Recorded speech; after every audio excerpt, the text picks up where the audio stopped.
trabajos muchas veces resultan en un empleo de esta fábrica o de una compañía, y esta persona no es para nosotros la causa. La causa es el dueño, que no pagan en este sistema nuevo por la basura. Okay. Is there an organized effort on this? Is it just individual companies dumping stuff, or is there like a vast criminal underground doing illegal dumping of things like oil and stuff like that? I once sat down with a council member my first week on the job, and somebody was sure there's conspiracy theory, and she said, you know, the problem, Eric, with conspiracy theories is nobody's smart enough to pull them off. Usually it's individual. There's no massive conspiracy. But we did find that even sometimes advice being given by some business leaders and business associations was, oh yeah, don't pay for the new trash system, just dump it on the sidewalk, the city will take it. We definitely have informed people that is not the law, that is not acceptable, and that there are penalties for that. But no, we see it. Some businesses over and over have been the cause of. That's why these investigations are important, but it doesn't seem like there's companies talking to each other and all doing this together. All right. Thank you all very much. Thanks for coming.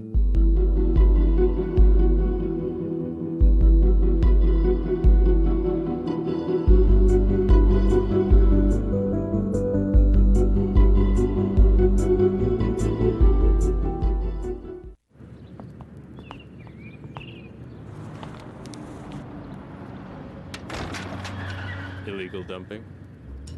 Call 311, the toll-free number for non-emergency services. 311, your one call to City Hall. MyLA 311 is an easy-to-use mobile phone app. Available from the App Store or on Google Play. MyLA 311 links Angelenos with the services and information they need to enjoy their city, beautify their community, and stay connected with their local government. Find the nearest fire station, library, or even senior citizen center.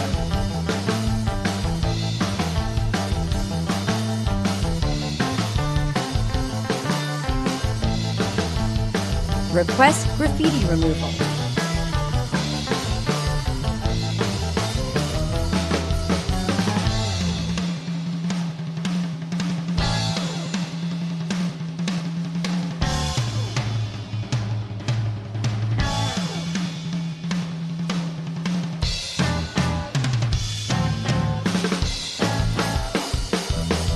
You can even pay your DWP bill.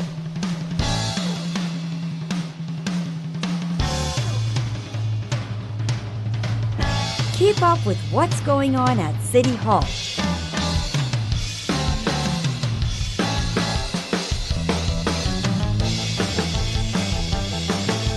And even report illegal dumping.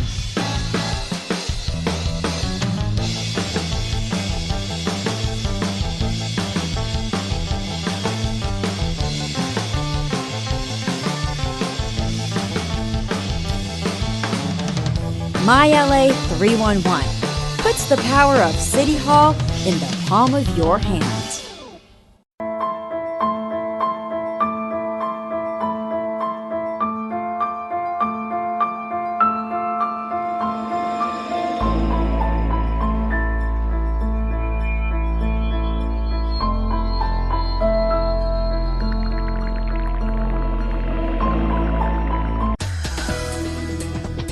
LA this week. Los Angeles is the first 5G city in the United States. But what this means to you as a consumer. I'm Rasha Goel, and that story's up next. We're here at the Fashion Institute of Design and Merchandising, where award-winning TV costumes are being used to educate students about the art of costume design. I'm Anita Bennett, and I'll have that story just ahead.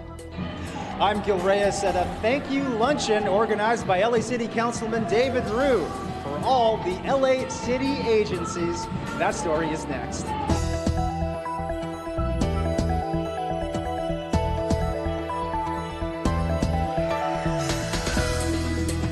Hey everyone, I'm Umayma Rashid.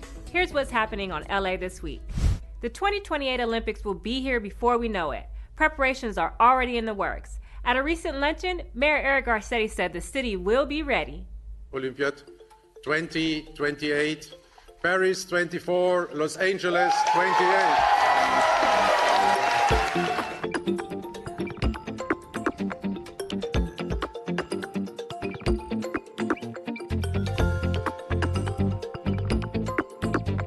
You know, this event was all about how Los Angeles can be a great global city.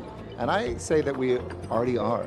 Los Angeles doesn't think of ourselves that way, but we're a top 5 city now in the world, #1 place for investment, 3rd largest economy of any city in the world. So we've got to start thinking that way, both in the opportunities and addressing the challenges that we have, whether it's poverty and homelessness or whether it's bringing the Olympics and record investment. That's my passion, and that's why this was a great forum to talk about how we can do not just one of those things, but both of them. I love the Olympics because it's an excuse to improve the city, because we know the world's going to be coming here in 9 years. But we need that relief now. So we have 28 projects by 2028 for public transportation improvements and new lines that can be open and done by the time we have the Olympics here. Bidding for the Olympics in this time when America's reputation in the world is in flux was very challenging. We had to convince people, as we were talking about building walls, that athletes would be able to come in, that we were welcoming. They saw Los Angeles in some ways as the best that America embodies. And I think part of the reason we won is it was the hopeful vision of America rather than the darker vision of America. And I think as long as we lead as LA and America from there are good days ahead.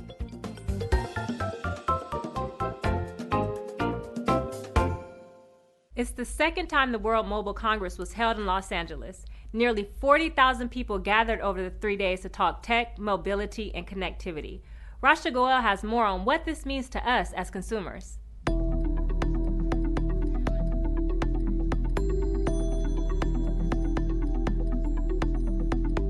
With LA being the first 5G city in the United States, it's no surprise innovators from around the world have gathered to share information and exchange ideas at the World Mobile Congress recently held at the LA Convention Center.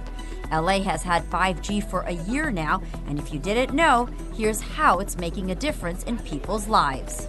The way that 5G makes things different for the average consumer is by making things a lot faster and more connected. So the same way that when you see a 3G signal on your phone, you know it's going to be slow compared to the 4G signal you normally get, it's an order of magnitude different. It's 100 times faster to have 5G available. The City of LA's booth, located in a section titled Innovation City, highlighted the advancements being made in the city. Innovation City here at the Mobile World Congress is really about the idea that we want to learn how to have a better, more connected community. One of the most recent innovations includes the first earthquake early warning application called Shake Alert LA, which provides notifications of earthquakes.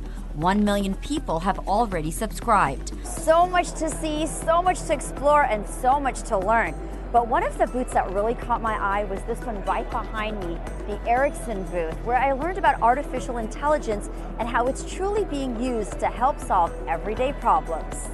We use AI to increase first-time ride on dispatches, improve resolution time for our customers. From using technology to purchase shoes at a pop-up to hands-on training in artificial intelligence, our world is truly becoming a place of technology and one that we need to be connected to. 5G City, LA becomes a place where people can incubate new businesses, try crazy new ideas and disruptive technologies, and really try to be a new innovation area on the West Coast. The world is moving fast. The question is, are you ready? LA will be hosting the 3rd Mobile World Congress next year as well. A local nonprofit, A Place Called Home, is making popular entertainment and comic arts accessible to low-income families and underserved communities, thanks to its Comic Art and Literacy Expo.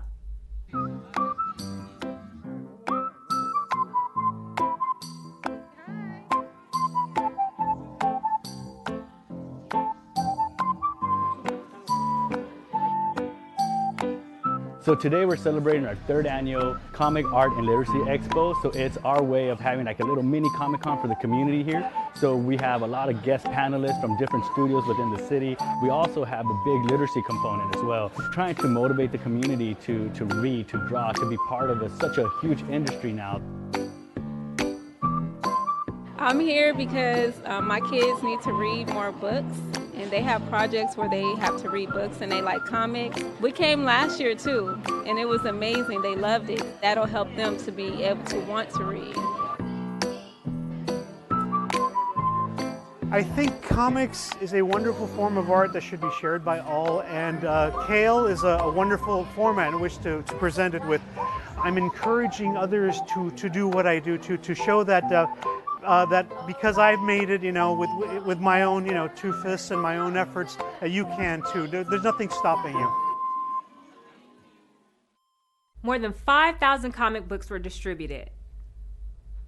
Here's a question. Do you have a story? We all do. And one group is encouraging folks to stand up and share their stories with others through live storytelling. We sat down with the founder of Strong Words. Ponder this. 3 bodybuilders go into a gym, but it's not any ordinary gym. It's in Los Angeles, the entertainment capital of the world. And they all just happen to be writers. What happens next? Strong Words, of course. I'd like to introduce the founder of Strong Words, a live storytelling event, Larry Dean Harris. Who wants to hear some stories? If the pen is mightier than the sword, why don't you pen a story where your life takes off and soars? And I think tonight, I will put on my new shoes and my new dress, and I'll drive over to Joe's Cafe where there's a dance floor. I was a young girl. I was lonely, but I didn't know that until much later. It wasn't a journal, and it wasn't a diary. I was just talking on paper. How the heck did you guys get together and decide to turn your idea into a live storytelling experience from meeting in a gym? I think it all starts, as any storytelling does, with the desire to share. You are in for a treat. It's a smorgasbord of stories.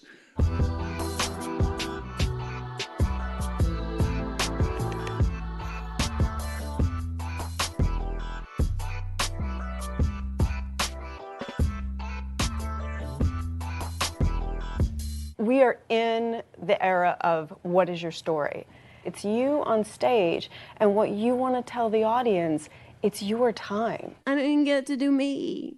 My father gave me his old Nicormat film camera. My story was about my mother and her experiences during World War II. I can't think of a safer place to get up and tell your story. But we were young enough to believe that surely one of us knew what they were doing. I mean, after all, we were married, we were parents. What could go wrong?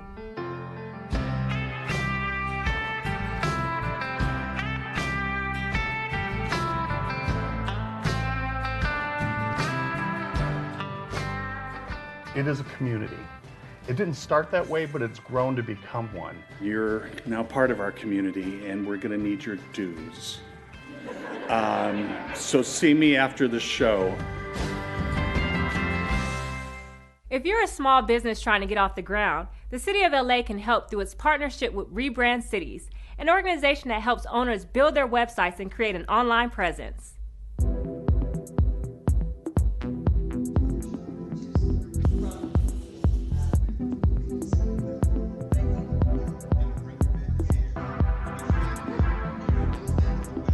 I'm currently a retail buyer and I know a lot about the brick and mortar retail space, but I'm here because I want to learn more about how to succeed in the digital space. The City of Los Angeles is pleased to be participating with Rebrand Cities to launch Rebrand LA. We'll be helping over 300 local businesses rebrand themselves with new websites, social media, and a new way for people to find their businesses and engage with them. This is really part of helping entrepreneurs all over the City of LA, and we're just delighted for everybody who can participate.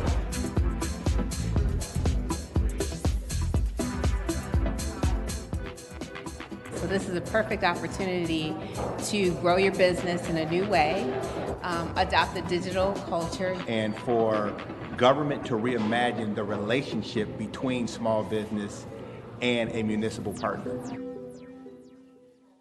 For more info on the services Rebrand Cities offers, visit rebrand.city. We're talking hospitality with a capital H. Last month's Filipino American History Month meant a celebration with lots of food, but this year in LA, it also meant new colors for City Hall. Anna Marcos explains. The Filipino national anthem filled the air, and for the first time in LA's history, City Hall lit up with the colors of the Filipino flag, red, white, and blue, and yellow. But Filipino American History Month has been celebrated here every October for decades. And did you know the first Filipinos to ever become American patriots did so even before the Pilgrims landed on Plymouth Rock? We landed in Morro Bay in Northern California in 1587. This is actually a costume from Mindanao, which is the southern part of the Philippines, and designed it myself. Filipino Americans help run many parts of LA city government. Many are also in healthcare and in service industries. Others want more. Filipinos are least represented, but we're still trying to make a push in the entertainment industry. So in order to do that, we got to create our stories. We got to share them and support each other. They have been recognized for years as the nicest, sweetest, most helpful people you can find by all kinds of individuals, and my personal experience has been incredible, including with a member of my staff, Elaine De Leon, who's my executive assistant and helps to run the office. First word that comes to mind is hospitable. It comes from the heart for making sure that you feel welcome at home. Paella, yes. Very spicy seafood paella. Fantastic. Paella at a Filipino fest? You bet. It's all due to the Spanish influence in the Philippines, but this one has a very Filipino twist. Hard-boiled eggs. With Filipino food, you'll find every piece of your own culture. We're a big melting pot in Asia, and you'll see many different influences. Was it me, or did this Filipino traditional dance seem to have a little Spanish and even Mexican flavor, along with something else? Take the jeepney. The popular vehicle in the Philippines was made from U.S. military jeeps left over from World War II, and these Angelinos took turns hanging on for the ride, all while they were bathed in the current City Hall lights of red, white, and blue, and yellow. We were told there was also some Filipino-made vodka at the party and other Filipino-made products. In Tujunga, another cultural celebration, this one recognized the contributions of the Armenian American community with plenty of music, dance, and a very special honor. I am so proud to be here with all of you this afternoon on the 4th annual Armenian Cultural Festival here in Tujunga.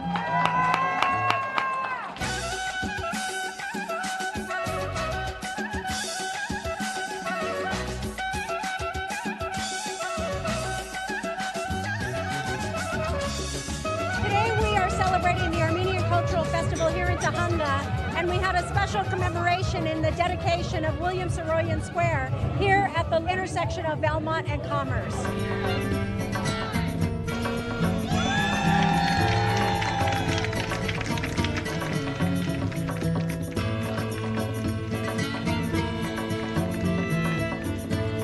Today is a day about celebrating the Armenian heritage, about their culture, and about just the inclusiveness.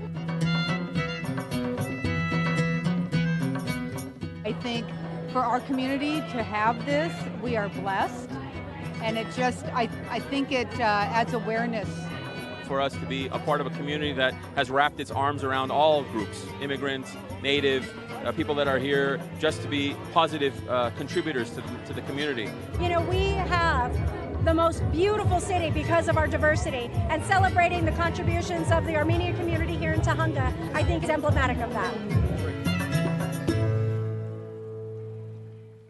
The city cracks down on illegal dumping, a special commemoration at City Hall, and prepare for fires and emergencies with notifyla.com. All this in City Beat. Council members Bob Blumenfield and Paul Koretz joined local leaders to pay tribute to the 11 victims of the Tree of Life synagogue shooting that occurred October 27, 2018 in Pittsburgh, Pennsylvania, with a commemoration at City Council. This tragic commemoration serves as a reminder that each of us has the duty to stand up to hatred in our communities. To let it go unchecked is akin to passive approval, and we must never let that happen. Illegal dumping has been an ongoing issue in Los Angeles. Mayor Eric Garcetti recently announced that the city is cracking down with stronger enforcement and stricter penalties for those who dump trash and other items illegally. Since I've been a council member, I've dealt with the scourge of illegal dumping in neighborhoods where people think they can come into neighborhoods, buy businesses, dump illegally the goods that they have, and leave, waiting for somebody else to pay for the cleanup, waiting for somebody else to take it on as their problem. Wildfires can erupt anytime. Make sure you and your family are prepared with the latest emergency and evacuation information. Subscribe to receive alerts on your phone for your neighborhood, schools, businesses, media, and other interest areas by downloading notifyla.com. Councilman David Rue gives a big thank you to LA City's various departments. Gil Reyes takes us to the annual Council District 4 Employee Appreciation Luncheon. A celebration in Griffith Park honors those LA Civic employees who help keep the city rolling. There's free food, music, and yes, raffle prizes for workers like Ed Santa Cruz from the city's Information Technology Agency. I'm going to Maro's Peruvian, baby. 50 bucks. I won a $180 gift certificate to Serenity Hair Salon. All right. Is that going to be put to good use? I hope so. This thank you luncheon, hosted by LA City Councilman David Rue, whose district stretches from Sherman Oaks through Griffith Park to Miracle Mile. Every potential issue that could happen in a city happens in my areas. So I am really grateful to every single department and that works above and beyond, and in many cases, understaffed. Take the city's General Services Department. I work payment services. We pay all the bills for the city of LA. And you work hard, right? Oh, very hard. Tell us about a typical day so that people know about General Services. A typical day is processing probably over 100 invoices a day. Wow. Yes. We do work very hard, but it's nice to get thanked. Thank you for your service. Thank you for everything that you do, day in and day out, overtime, before work, because this is how we make our city great.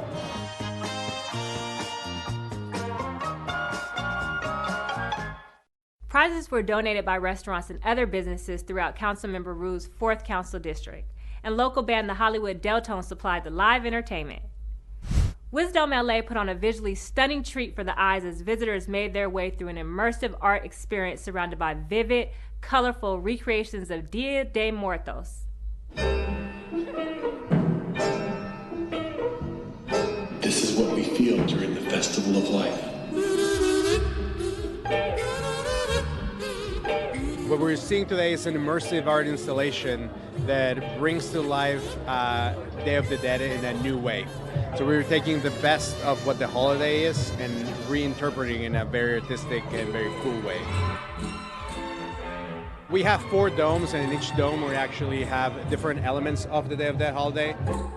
We have some amazing cocktails, which I absolutely love. The artwork is really dope.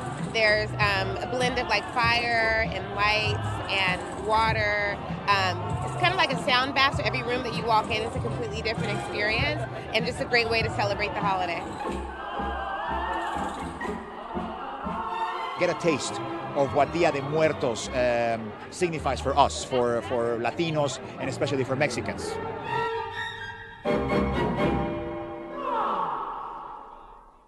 For other exhibits or events taking place at Wisdom, visit wisdom.la. Grilled oysters, fried chicken, music, friends, and community. What else can you ask for? That's what the Taste of Soul was all about as thousands came out for a real neighborhood block party.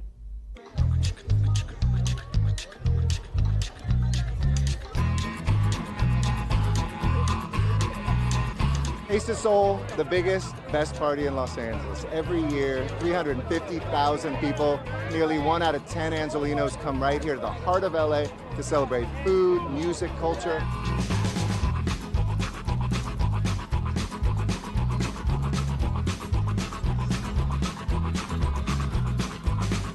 I'm enjoying today. This is a great opportunity for Los Angeles to come together, enjoy a taste of Seoul, really enjoy a sense of community, a sense of the culture, the food that is part of what makes LA great. Everybody has gotten the message that it's a real good event to spend your Saturdays. The best attraction here is food. Right.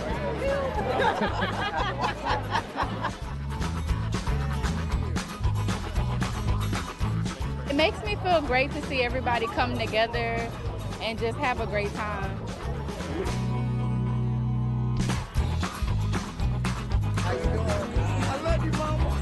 Everything out here is amazing. Make sure you come out next year because you're definitely missing out. Each year, the Fashion Institute of Design and Merchandising teams up with the Hollywood studios to showcase the clothes that make the shows. Anita Bennett takes us inside the school's 13th annual TV Design Costume Exhibit. I know this. I know this because I've seen it. They're the costumes you see on Game of Thrones and other popular TV shows. Now you can see them up close at the Fashion Institute of Design and Merchandising in downtown LA. This is the 13th annual Outstanding Art of Television Costume Design exhibition. Here we feature over 100 costumes from 23 featured shows, really featuring the Emmy-winning costumes, as well as a lot of nominees. Among this year's Emmy winners are the costumes from Amazon's The Marvelous Mrs. Maisel and HBO's Game of Thrones. We have people in the museum that work the entire year keeping an eye on all the buzz of the costumes and the costume design in TV shows. So obviously when it's a show like Game of Thrones, naturally we want them to be here. When it's something like The Masked Singer, we want those to be here because they're so grand. And also, the costume designer for Masked Singer, she's an alumni of FIDM. You'll also find costumes from hit shows like ABC's Blackish. A lot of work goes into making these costumes for TV. Sometimes it looks so easy, and that, a lot of people say, if you don't notice the costumes in a TV show or even a movie, then the costume designer has done their job. Also on display, sketches, illustrations, and notes from the designers. We have some gorgeous sketches and digital renderings, mood boards here. We like to do that as give an extension of what goes into the work of creating the costume designs, and that there's so many artists that are part of that creation. A fun fact that a lot of people don't know is that the studios own the costumes. A lot of people think it's the costume designers that own the costumes, but no, the studios own the costumes. So we get the costumes from the studios temporarily. They give it to us temporarily, and then we give it back to them, or they come and pick them up when the exhibition is wrapped up. While the exhibit is free and open to the public, there's also an educational component to help students learn about the art of costume design. It's such a wonderful blessing to have this exhibition right here at the college for our students to come here. We see every day instructors bring their students to their classes here to sketch the costumes, to learn a little bit about the costumes. We also want to educate the public and let them know the diversity in costume design. The exhibit runs through October 26th. Once the TV exhibition closes, the Fashion Institute will start organizing its motion picture exhibit of movie costumes. This may be an animal population that's shrinking, but it now has an extra member. We're talking about the Maasai giraffe, the tallest species in the animal kingdom. We visit the LA Zoo to greet the cute little newcomer.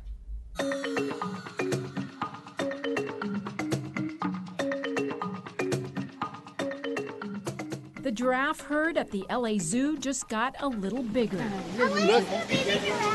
And a baby giraffe is exactly what the public is getting. The newborn Maasai giraffe came out of the gate for its media and public debut. This, its first full day outside for all visitors to see, as she bonded with the rest of the herd. For now, call her Baby. She doesn't have a name yet. When the baby's born, they average about 6 feet tall and 150 pounds. This particular one was 138 and about 6.5 feet, so she was quite tall. She might just get as tall as her father, who is 17 feet tall. Meanwhile, she spends her time discovering, sniffing, and tasting the world around her. They have an 18-inch long tongue, which helps them kind of pluck leaves off of trees. The dark pigmentation of their tongue helps prevent their tongue from getting sunburned, since they spend all day in the hot African savanna sun plucking leaves off of trees. As if this little tyke wasn't already special enough in herself, and she's right there with all the grown-ups, she's also special for a different reason. She was born as part of a species survival plan program, and earlier this year, giraffes were labeled as endangered. I can imagine a world without giraffes. I mean, they're just a magnificent species that unfortunately is suffering what's been referred to as a silent extinction, because a lot of people don't realize that their populations are declining. Animal advocates say the best way to help the giraffes is to contribute to groups working to save them, such as the Giraffe Conservation Foundation. It could mean seeing a lot more babies like this one, a baby that is learning fast, and she seems more than ready for her first close-up.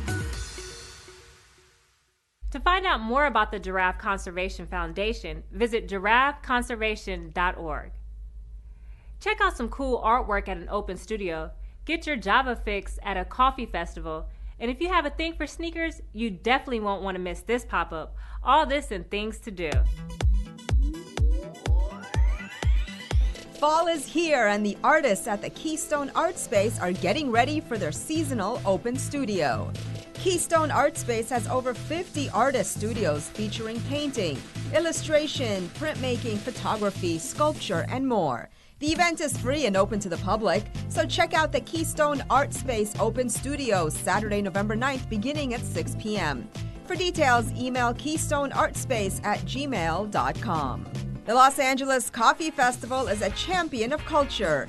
Get set to enjoy endless complimentary coffee tastings, interactive workshops, and demonstrations from world-class baristas. Plus, delicious street food, coffee, cocktails, live music, and more. The Los Angeles Coffee Festival lands on November 8th at the Magic Box at the Reef. For more, visit la-coffeefestival.com/tickets. Come experience Sneakertopia. This massive sneaker and street art exhibit will transport you through a series of immersive, mind-blowing galleries celebrating the art and culture of sneakers. A story of creativity, expression, and innovation. Get close to dozens of the most famous sneakers ever released. This exhibit is one part pop art gallery, one part insanely huge sneaker closet.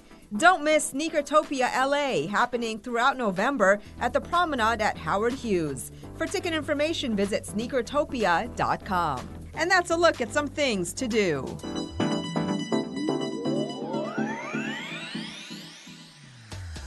That's it for this edition. I'm Umayma Rashid. From all of us here at LA This Week, thank you for joining us. A reminder that you can catch us online at lacityview.org.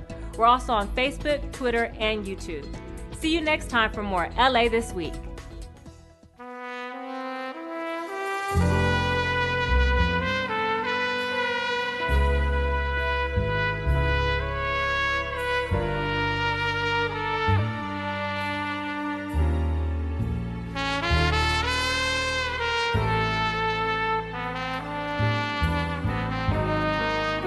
Hi, I'm Daniel Kim with the City of Los Angeles Department of Aging. We're here to improve the quality of life, independence, health, and dignity of the older adults and family caregivers who live in our city. We have programs and services that cover a wide variety of issues facing both older adults and caregivers. Many of our direct services are provided through our local multi-purpose senior centers. Our centers have access to care management, nutrition services, transportation, evidence-based programs, and more. They're also a great place for you to connect with others in your own community. If you don't know where to start, our helpful information and assistant staff are here to help.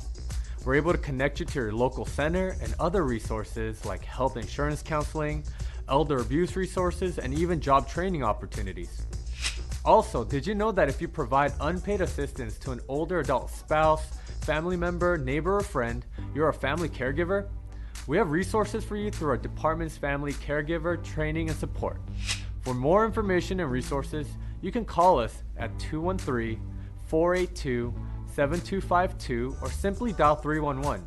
You can also check out our website at aging.lacity.org. Together, let's make Los Angeles the best age-friendly city in the world.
Council.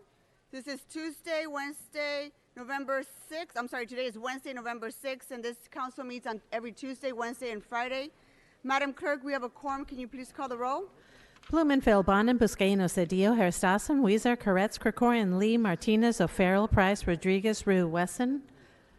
10 members present and a quorum, Madam President. What's the first order of business? Approval of the minutes. Mr. Rue moves and Mr. Bonin seconds. Next. Commendatory resolutions for approval. Mr. Blumenfield moves and Mr. Krikorian seconds. Madam President, there is a request to continue item 2 to Friday, November 8th. Okay, without objection. That will be the order. What's next? Item 1 is an item notice for public hearing, and there are cards on the item. Okay, let's move on. Items 2 through 13 are items for which public hearings have been held. Committee reports have been submitted for items 2, 4, and 13. Additionally, there is a request from a member to hold item 6 on the desk. Okay. Any other specials, members? Item 9 should be held for a motion that is required.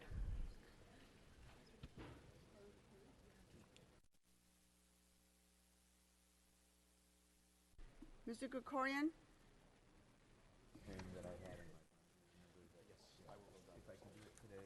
Great. If not, that's okay too.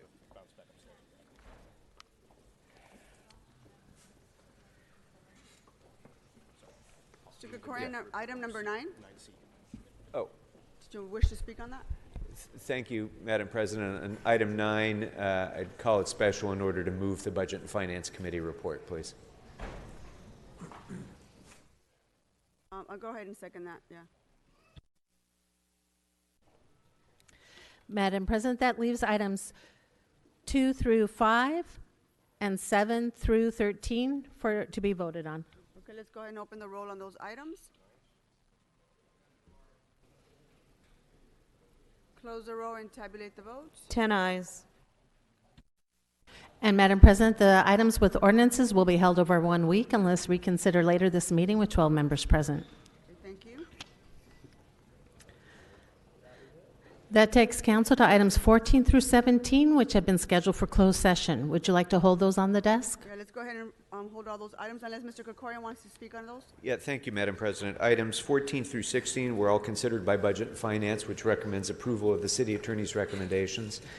Item 17 is an update, and we can note and file that unless members have questions or concerns about those matters. 14 through 16 can be considered in open session, and 17 I would recommend noting and filing unless members wish to hear on that about that matter in closed session. Very well, Mr. City Attorney. Correct. Okay, members, are there any questions on these items for us? I'd like to Mr. Lee? discuss item number 17. You want item 17, okay. That needs to be in closed session. We can go ahead and hold item 17 Because it's for an Mr. Lee. Are there any other questions on these items? If not, let's go ahead and open the roll. And Madam President, if I may, on item 14, in the case entitled Nicholas Henderson versus the City of Los Angeles, there is a recommendation to reject the plaintiff's offer of settlement. For item 15, in the case entitled James Pearl versus the City of Los Angeles, there is a recommendation to expend up to $200,000 in settlement. And finally, for item 16, in the case entitled James Gordon versus the City of Los Angeles, there is a recommendation to expend up to $150,000 in settlement. Go ahead and open the roll. Close the roll and tabulate the vote. 10 ayes. And there is a request to send item 14 forthwith. Okay, without objection, that would be the order. Madam President, that then takes council back to presentations, items called special or general public comment.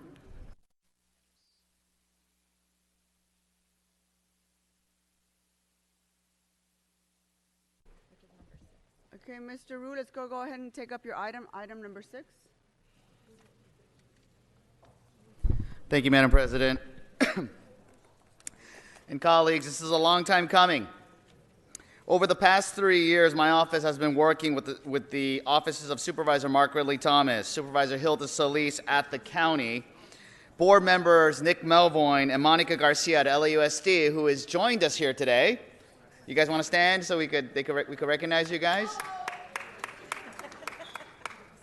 to bring a children's savings account program to students in Los Angeles. This program, which we're calling Opportunity LA, would be the largest children's savings account program in the nation. And in 5 years' time, when it's at full rollout, it will give every student a savings account for higher education the moment they enter the first grade. But these accounts are just more than just dollars and cents. When I was growing up, I didn't have much. I came to this country with my family at the age of 6. We moved into a small apartment near LACC, and my parents worked hard to build a better life for me and my siblings. I wasn't very different from my friends that I grew up with. We were all equally underserved, equally disadvantaged, equally poor. But I was lucky. What I did have were parents and a grandmother who'd made it clear to me that college was mandatory. My parents sacrificed everything to come to the United States, and they made it clear that it was my responsibility to do better, to go further than they had. Whether it was around the dinner table or helping at the cash register at our toy store, we talked about college and my future. But I had other friends who weren't as fortunate. Many of my friends didn't have parents who went to college or let alone graduate high school. Many of my friends didn't have those dinner table conversations about college or opportunities after high school. Many of my friends simply didn't see higher education as an option. We have to recognize that what keeps children from reaching their potential are the invisible barriers and perceptions that tell them that they can't.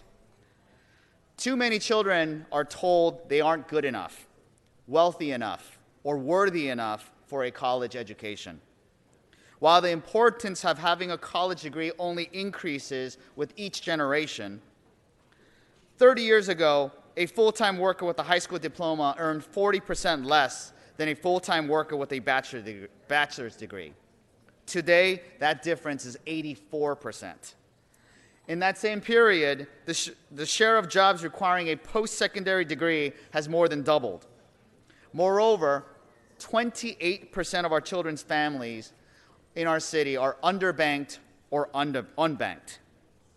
This is part of the reason why children from high-income families are 8 times more likely to obtain a bachelor's degree than with kids from low-income families. Education can be that silver bullet to many of the inequities that we see in our society, and we should be making it clear to all of our children in the city of Los Angeles that no matter your zip code, housing status, or immigration status, that yes, higher education is for you. And your city wants to help you get there. While Children's Savings Account may not solve all of our problems, they are a significant step in the right direction. We've already seen positive benefits from the Children's Savings Account programs in San Francisco, St. Louis, Boston, and others. And in San Francisco, students with a college savings account are 24% more likely to see themselves going to college, and families are 32% more likely to be informed about financial aid options. Other studies have shown that low-income children with $500 in a college savings account are 3 times more likely to enroll and 4 times more likely to graduate from college than a child with no savings account. This isn't about helping kids pay for college. It's about changing the way kids see college and see their place in our city's future. Now, at this point, I want to invite board members Nick Melvoin and Monica Garcia to the table to make a few remarks.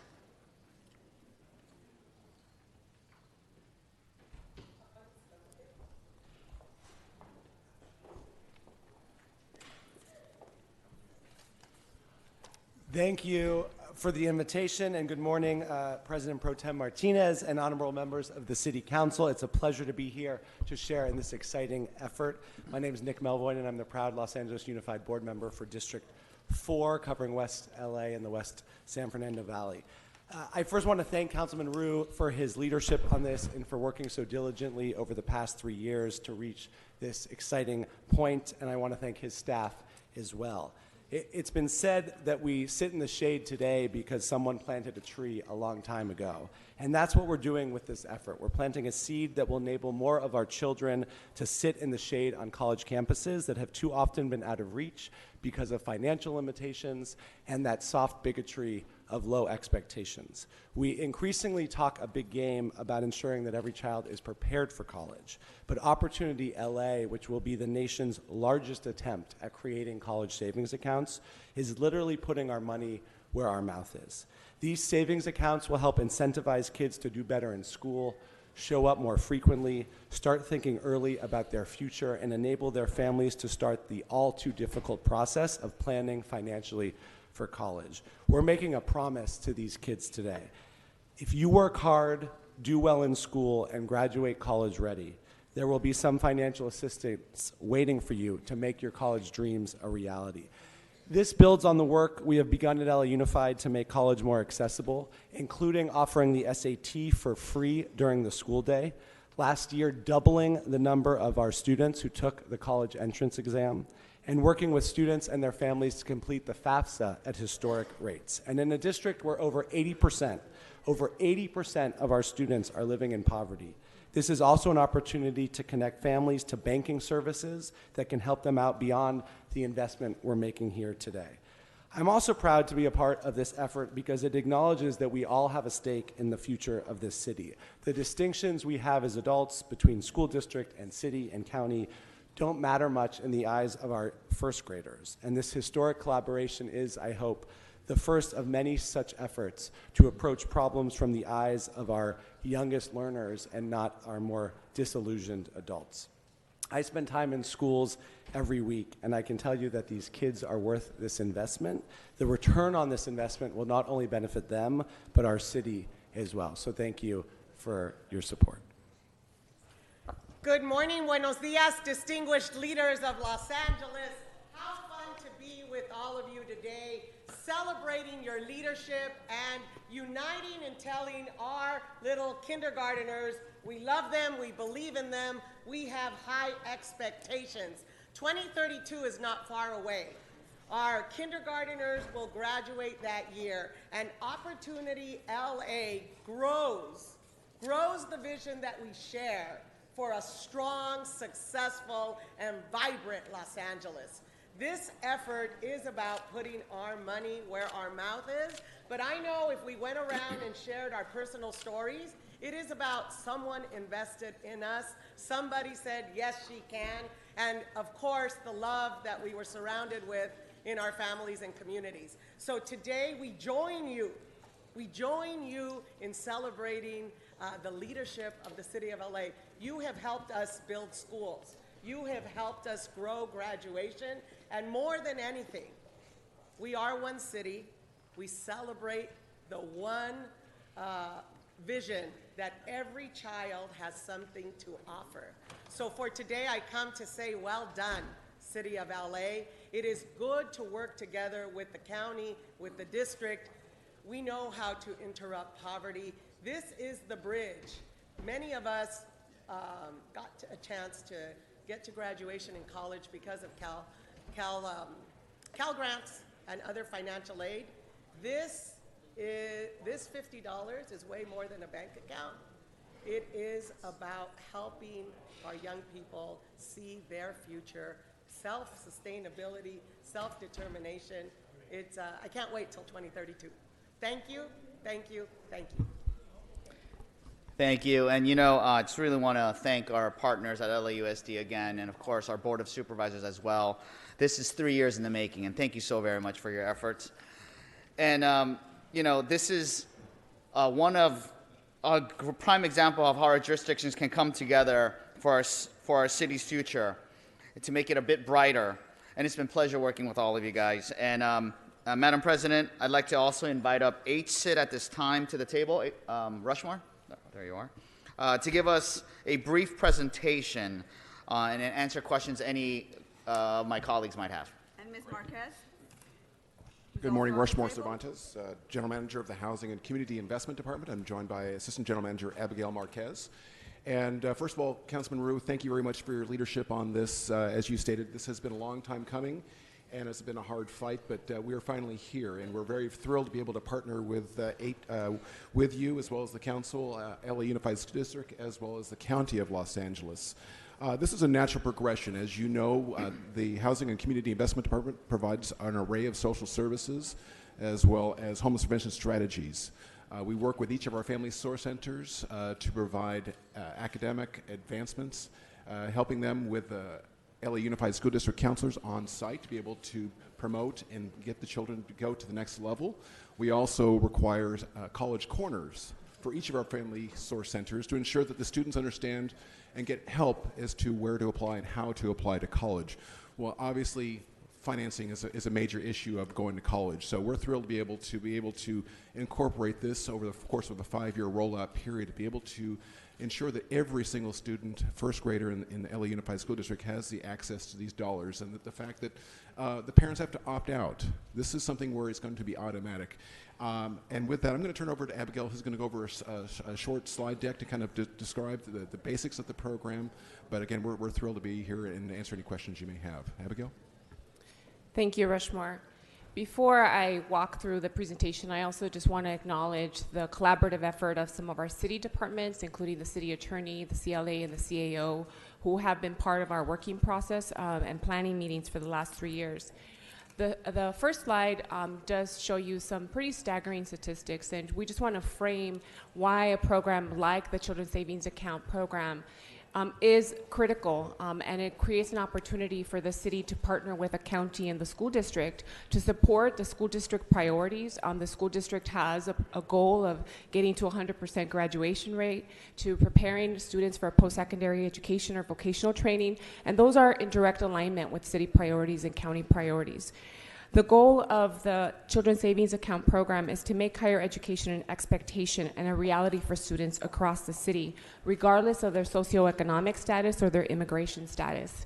We know that in the city of Los Angeles, only 32% of households or adults have a bachelor's degree. And we also know that the jobs of the future that are being forecasted are demanding more and more employees with the minimum of a bachelor's degree. So we need to remain competitive to prepare for the future workforce. More than 80% of LAUSD students live below the poverty line. So they're living check to check. They're not planning for college, and this creates an opportunity to start those conversations early on with children and their parents. 28% of families are either unbanked or underbanked. The council member talked about this. That means that they may have a checking account, but they're not effectively utilizing that checking account. They may be going to payday lenders to cash their checks and spending about $800 a year on these payday lending fees. There are nearly 62% of Angelenos who are financially insecure. Again, they're living check to check, and they don't have anything in a savings account to withhold any type of financial or to withstand a financial shock. We are excited to join this growing movement of cities and counties and some states that now are offering a Children's Savings Account program. There are close to 60 cities, counties, and states that are offering the program to students, and they vary from students either in kindergarten or in the first grade. I'll quickly go over the framework that we are proposing for the Children's Savings Account. The first is we want to create a program that is universal, and we want to make sure that children have the opportunity to access and to make cash deposits, so they can access their account from multiple access points, and they can make cash deposits if needed. So we want to make sure that we attract a financial institution that is going to be responsive to the diverse needs of our population. We want to be inclusive. Traditional savings account ensure that there is inclusivity, flexibility, and that we have access, again, regardless of immigration status, and that we're able to make these cash deposits. Responsive, we want to make sure that the program will provide additional contributions. So we've talked in the report, we talk about creating an incentive program so that once we make the initial $50 seed deposit, we can work with philanthropy or other private foundations to also add incentive cash contributions to the account. At this point, the program is 100% supported by grant funding. We were able to secure $330,000 from the Community Development Block Grant under Public Services. For this year, it's supporting the administration, the planning for the program. And we also were able to secure a little under $300,000 from the California Student Aid Commission. Governor Brown's budget allocated $3 million to support the program towards the end of his tenure, and Governor Newsom, who was the mayor of San Francisco when this program was first launched in San Francisco, also included $25 million in his budget to support the program for the expansion of CSA programs across the state. Our report is requesting authority to move forward with a few recommendations. The first is to accept the grant from the California Student Aid Commission. The second is to authorize the department to have the authority to pursue additional state funding that will be available, we suspect, at the first quarter of 2020. To release the request for proposals to be able to secure the banking and the technology vendor. And we know that there's a number of financial institutions that are very interested in this work. It is a potential CRA benefit for them, and they're very interested in partnering with the city. As the council member said, this would be the largest in the country, with 40,000 students enrolled once we get to the full enrollment rollout of the program. There is no statewide program that is as large as what we're proposing to do. And to work with the county, the school district, to finalize a MOU that will outline roles and responsibilities and will also outline a cost-sharing agreement between all of the jurisdictions. And to report back. We are still in the early planning phases of this program, but we will be reporting back to the mayor and council on further developments of the program. As the council member mentioned, we are excited and very hopeful to be able to launch in the fall of 2020. Thank you. Colleagues, any questions? Yes, we have Mr. Kokorian on the queue. Thank you, Madam President, and thank you, Councilmember Ryu, for your diligence and leadership and persistence in seeing this through to this day.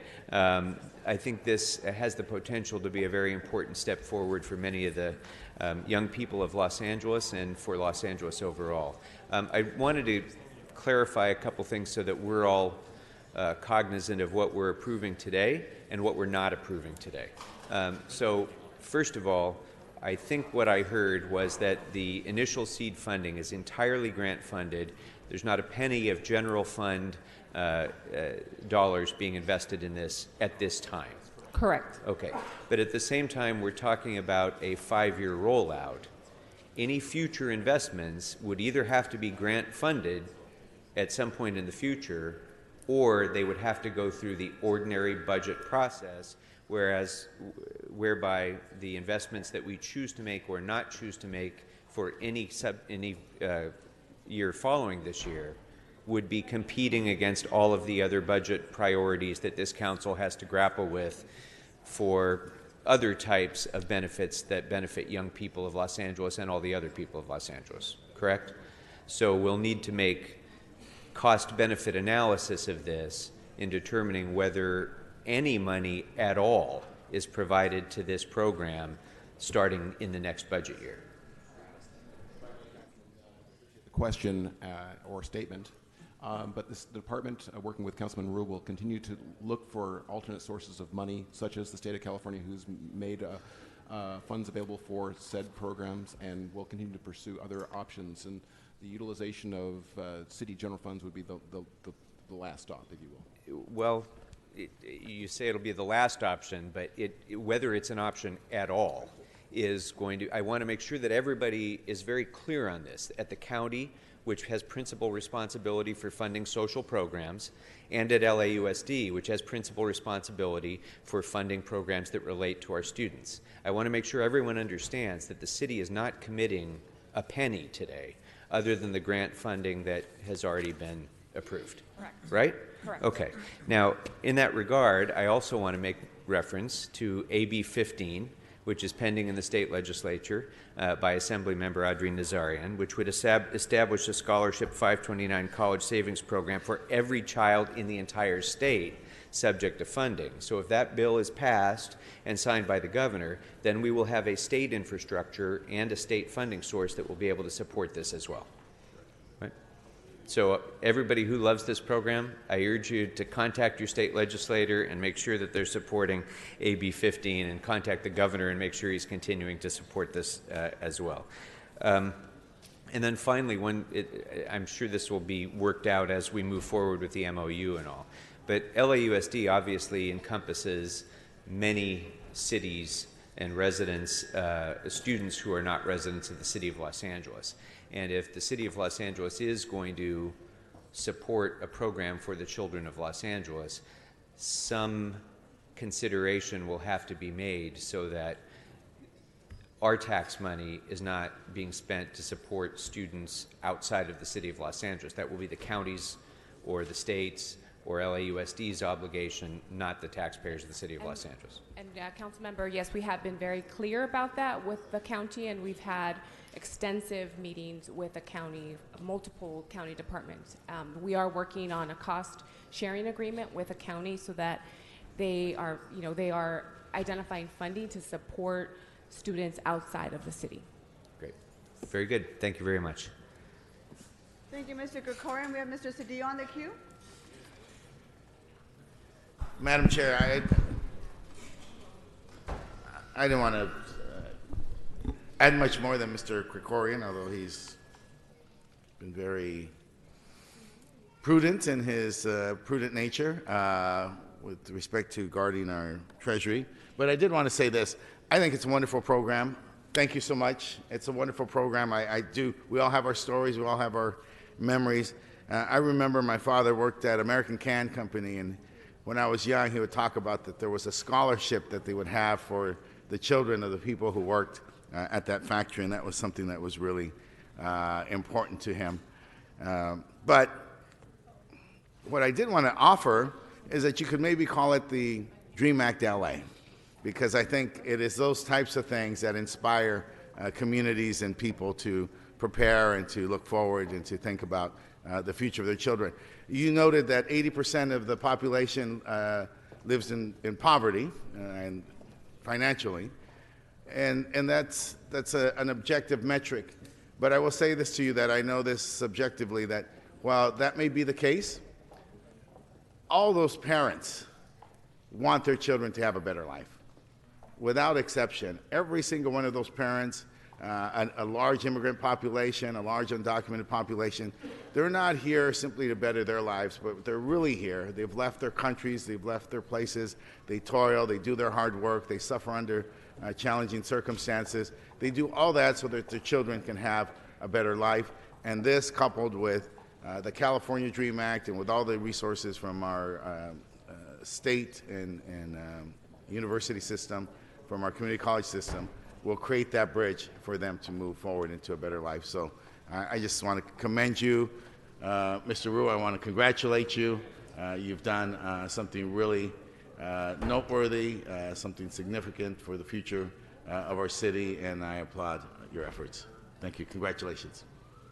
Thank you, Mr. Cedillo. And Mr. Cedillo, I will concur with you, Mr. Ru. Congratulations on your forward thinking and thinking of other generations. I can remember, and I think Ms. Rodriguez will attest to this, having grown up in the Northeast San Fernando Valley, having been to San Fernando High School, we can probably remember the countless students who did not see college in their future because of financial means. Countless families who wish they could have afforded to be able to plan a better way for them to pay for college for their kids and simply couldn't. We went to school with some amazing kids who were smart, who were diligent about making sure they got through school, but just couldn't financially put it together. And for this, I commend you, because I think you're going to be able to pave the way for countless families to see themselves as probably having the first college graduate and their students, just like we were. So congratulations to you and to the department for thinking of our kids and for making sure that our families see this in the future for their families and their kids. Thank you very much. Ms. Rodriguez. Yeah.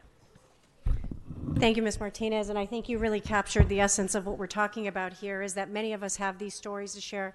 And Mr. Ru, I want to thank you for bringing this full circle and collaborating with our partners at LA Unified, and of course our incredible team at HSID for helping to bring this forward. You know, one of the things that I think about, I have a staff member in my office right now who unfortunately is also restricted from losing her full scholarship at UCLA because she's not allowed to make a certain amount of money. And so what I want this also to be is a call to action to all of those academic institutions that penalize our kids for trying to survive attending four-year universities, trying to survive by having any means of employment or support that will enable their success. So I want to make sure that those academic institutions, and as an alumni of Occidental College, I remember, as I was working 3 part-time jobs and going to school full-time, what it meant for me to even see an annual decrease in my scholarship as the years went on. And so this is a really great seed of opportunity for a lot of our students who desperately need it.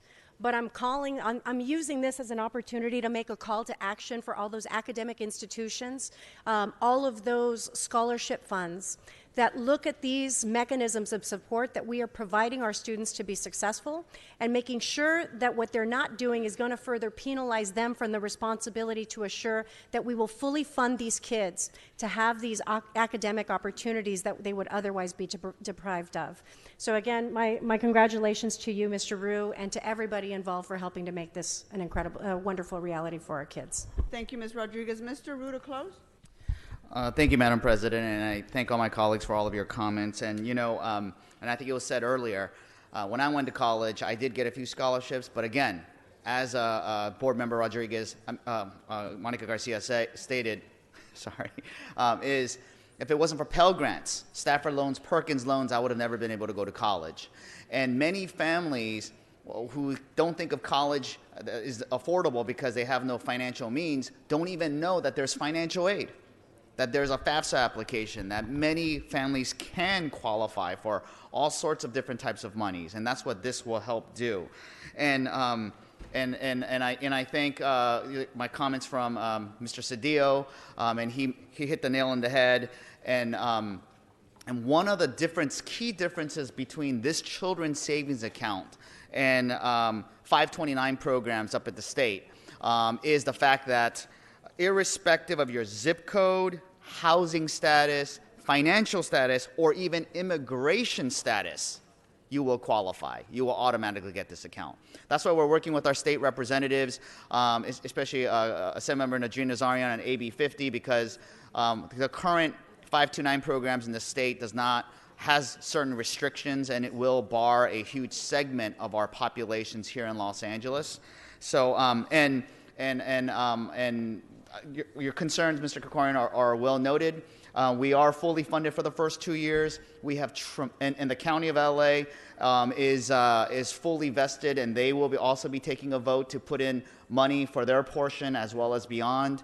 And we have tremendous interest from the philanthropic communities as well as the private sector, who is very, very interested in funding this program. But the key point is we must kick it off. And we could share with you all of our financials and all of the leads that we have to make sure that this is fully funded and fully realized and sustainable. But this college savings account program is a modest investment in our children's future with huge returns for the future of our city. And I was hoping Council President Wesson, I know he's coming a little late, but 4 years ago, when I first got started here at the City Council, and he put me as chairman of the committee that oversees education, he gave me a challenge. He said, let's go big on education. David, do something big. Well, here it is. This is it. And, with the vote that we will cast today, we will help students and families help themselves with dedicated accounts, financial literacy, and access to college prep tools. Opening up a savings account for every first grader enrolled in LAUSD is our city's commitment to every child, that they can reach their highest potential, no matter who they are, what they look like, or where they live. With that said, Madam President, colleagues, I thank you for all of your time, and with that, I encourage an aye vote. Thank you, Mr. Rue. Let's go ahead and open the roll. Close the roll and tabulate the votes. 12 ayes. Okay, that item passes. Congratulations, Mr. Rue. Thank you. Forthwith, please. Forthwith for Mr. Rue. Madam Clerk, let's go ahead and we have now 12 members present, so let's vote on reconsideration on items 3 and 4. Okay. Let's open the roll, close the roll, and tabulate the votes. 12 ayes. Those items are now before us, members. Items 3 and 4, let's open the roll, close the roll, and tabulate the votes. 12 ayes. Thank you. Mr. Krikorian, are you ready for your presentation, sir?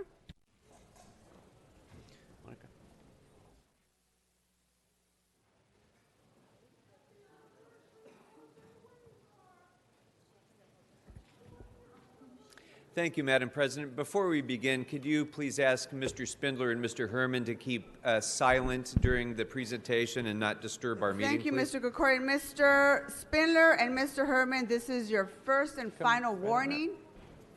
Do not interrupt this council meeting. Thank you, Mr. Krikorian. Go ahead. Thank you very much, Madam President. And members, it will come as no surprise to any of you because I know how informed this city is about the environmental challenges that we face here in Southern California and throughout the world. But it still remains shocking that almost 2 billion people in the world don't have access to clean and safe drinking water. The United Nations anticipates a 40% shortfall in water provisions by 2050 if we don't make radical shifts in the management of water worldwide to give priority to water as a human right to all. Now, here in Los Angeles, we've taken some tremendous steps in that direction. The Los Angeles Department of Water and Power, being the largest publicly owned utility in the country, provides our citizens with safe and clean drinking water that exceeds all standards, federal and state and other health standards, and in fact exceeds the standards that are applied to bottled water that people still feel compelled to buy for reasons that escape me. And in terms of saving water and water conservation, the LADWP has led the nation. In the last 45 years, we've gained over 1 million LADWP water customers, and yet we are not using a drop more water than we were back in the 1970s. And that's a remarkable public policy achievement that too few people recognize that the LADWP has led on. Yesterday, we took a vote on the resolutions that I submitted to make Los Angeles a blue community. And in doing that, we're joining places like Paris, Berlin, Montreal, Munich, and Zurich, and 50 other municipalities around the world. What that means is that we have recognized that water is a human right, number one. Water should not be corporatized and made subject to privatization, and that water, finally, should be available to people to drink, and we should phase out single-use water bottles throughout the city of Los Angeles. Those are the pledges that we made yesterday. So, in a moment, I'm going to introduce to you some very special guests, but before I do that, I'd like to invite up our colleague, Monica Rodriguez, who's really taken the lead on ensuring that water is readily available throughout the city to all of its residents without the need to go to single-use water bottles by increasing hydration availability around the city. And so I'd like to ask Monica Rodriguez to speak for a few moments as well. Thank you, Mr. Krikorian, and thank you for inviting me to join you in this very special presentation. It is all of our responsibilities to assure that we are providing access to safe, quality drinking water throughout the city of Los Angeles. And I want to thank this council for its support of expanding our efforts around a motion that I introduced last April to increase and expand our availability of hydration stations. Growing up as a kid at our local parks, we used to have those water fountains that so often are unfunctioning. They're not functioning any longer. In fact, I joked at the ITGS committee meeting, if you walk over to the Public Works boardroom, there is an old water fountain there that is not functioning but permanently affixed to the Public Works suite. And it was there when Brad Pitt happened to be visiting that he attempted to use it, and he recognized that it was not functioning. So he commented that, oh, this is our efforts for water conservation in the city of Los Angeles. Now, while that is not the case, we are continuing to engage in some very thoughtful water conservation efforts. Denying people access to water fountains in the city of Los Angeles is not one of them. And so I'm really proud that what we have done is expanded the availability of functional water fountains, but more importantly, the availability of hydration stations that allow people to use their reusable water containers and fill up at our local parks.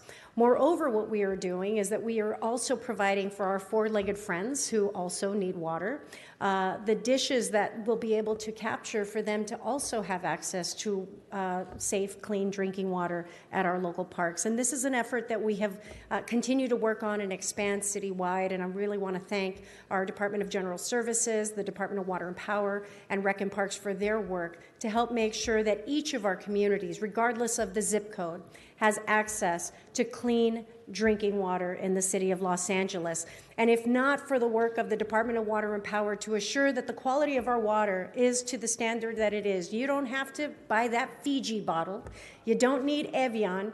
We've got DWP's finest.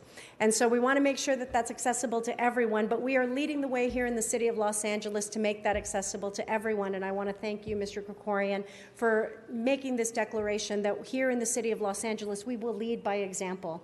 And it takes all of these partners working together for us to assure that we're going to make that truly available in all of our communities. And I want to thank our partners for helping to achieve that. Thank you.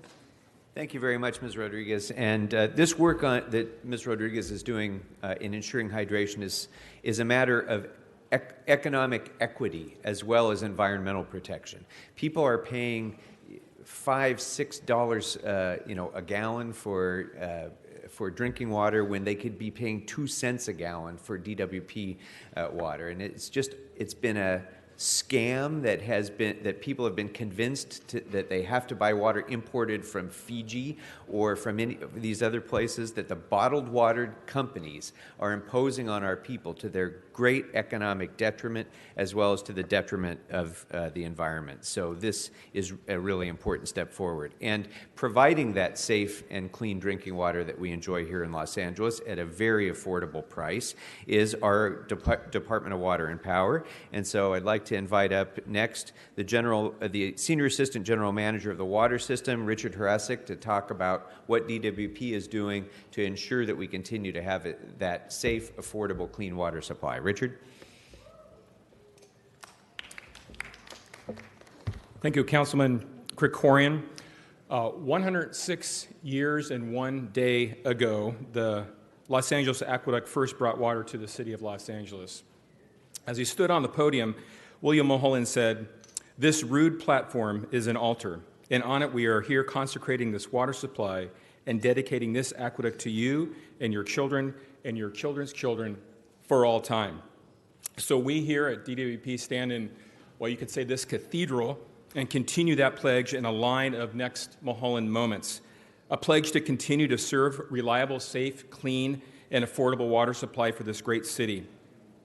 This is and always has been the mission of the Los Angeles Department of Water and Power, a specific pledge to install 200 hydration stations throughout the city by 2022.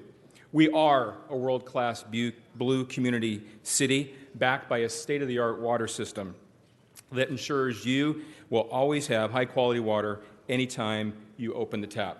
So stay hydrated, my friends, with tap water. Thank you very much, Richard.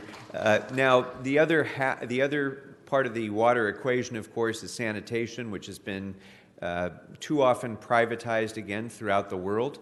Here in Los Angeles, we have taken it upon ourselves to have one of the finest sanitation departments dealing with wastewater and stormwater throughout the world. And so our Hyperion treatment plant is one of the largest and most sophisticated wastewater treatment plants on the planet, processing 450 million gallons per day, and treating our wastewater to a point that this really could essentially be used as drinking water. We're putting it into our purple pipes for recycled water use, and much of it, sadly, is still going into the ocean. I hope that it'll be the mission of this city to ensure that the maximum amount of that water is put back into our groundwater so that it can be utilized effectively here as a local water source. And so I'd like to introduce now from the Bureau of Sanitation, the plant manager of the Hyperion Treatment Plant, Tim DeFetta. Tim? Thank you, Councilmember Kekorian. Basically, the Blue Community Principles are principles that we embrace at LA Sanitation. And we've been working in partnership with DWP for a long time, since the early 70s, in terms of producing recycled water. So LA Sanitation, we are the producer of recycled water, and with the mayor's new initiative to go to 100% water recycling by 2035, this will ensure that the city has reliable and resilient water supply that's available to all the communities that we serve. And in so doing, we're going to be moving from 2% of the city's water supply to 35% of the city's water supply that comes from recycled water. So this is water that is going to be available consistently, produced to the highest standards, and will be made available for all the communities to use. And so this will be the backbone of the city's resiliency plan in terms of having water supply available and meeting the principles of the Blue community. So I want to thank you, Councilmember Kekorian, and members of the council for inviting us here today. And we look forward to working with all our partners to accomplish this great mission. Thanks. Very good. Thank you very much, Tim.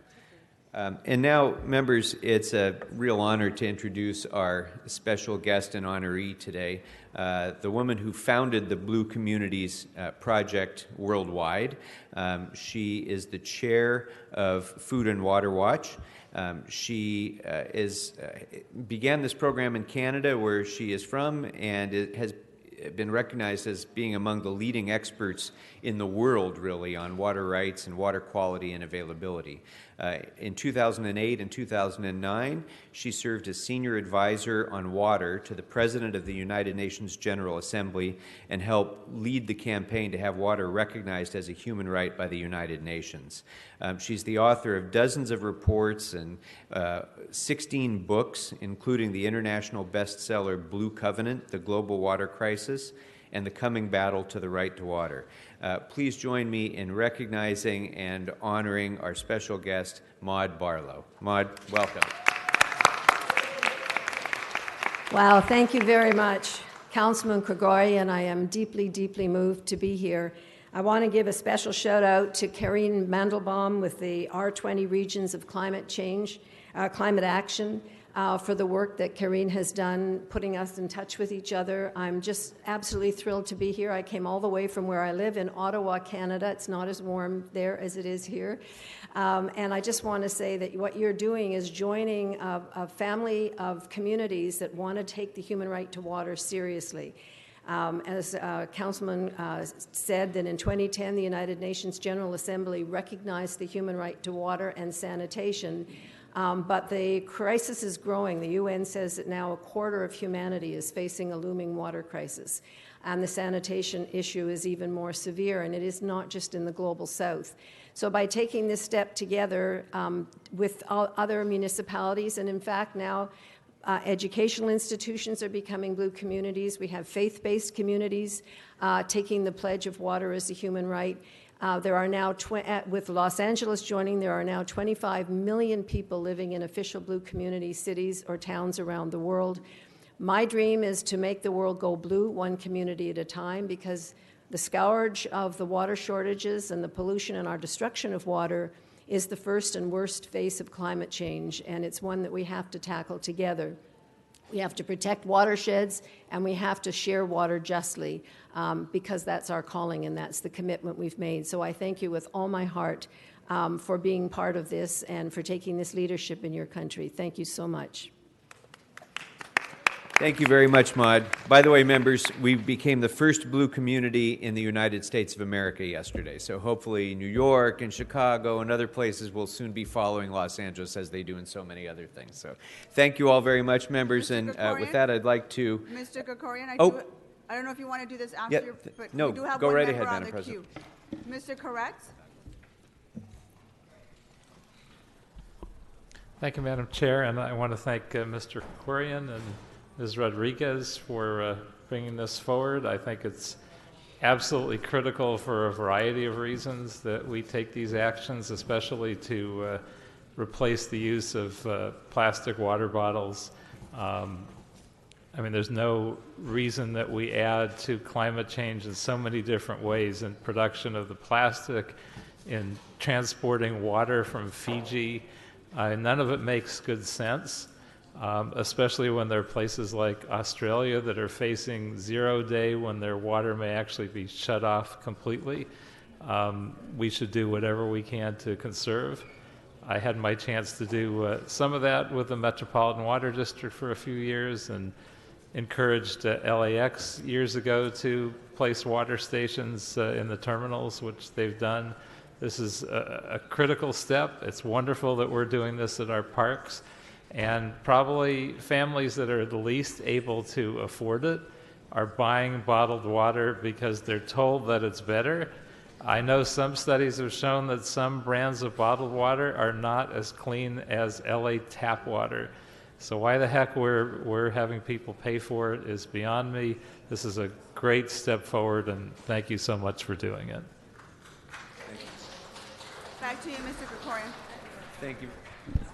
Thank you, Mr. Kretz. And this is especially egregious in some of our immigrant communities where people have come from countries where they don't have safe water. And so they think that they need to purchase this bottled water when they absolutely do not. And you're 100% right. Our DWP water is more regulated than the water that goes into those disposable plastic bottles, which are doing so much harm to our environment as well. So it's a real disgrace that these companies are taking water from the very same source often that our tap water comes from and making millions and millions of dollars on the backs of poor people in giving them water. So thank you very much for raising that point. And with that, members, I'd like to present this resolution that you've all signed on behalf of the City Council to Maud, declaring today to be declaring Los Angeles today to be a blue community. Thank you so much. And we have one for you from Canada with love. Okay, thank you very much. And let's just step over here for it. Thank you very much, Madam President. Thank you very much. All right, members, let's move on to some general multiple cards. Armando Herman. You got it. Oh. Armando Herman's not here. Antonia Ramirez, are you here? Antonia Ramirez. Nick Borrell. Is there a Nick Borrell? Eric Previn. Eric Previn. Wayne Spindler.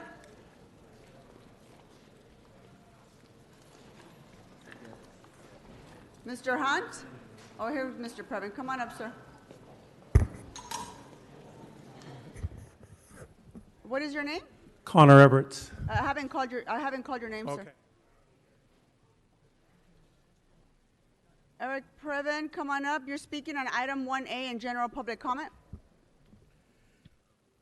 Well, thank you. And it was very exciting to hear the presentation about the water bottles. That's also on the agenda, right? We are passing that. So, Mr. Previn, please go into item number 1. Right, but I'm confused because presentations and items on the agenda you're are the not same. confused, Mr. Previn. Please go to item number 1. Okay, but the law... Which you signed up for. Do you want to forfeit No, your no, time I'm not and go going to straight forfeit. general public I'll comment? speak about the lien, and I appreciate the lien. I know that somebody went to great trouble. I believe it was Mr.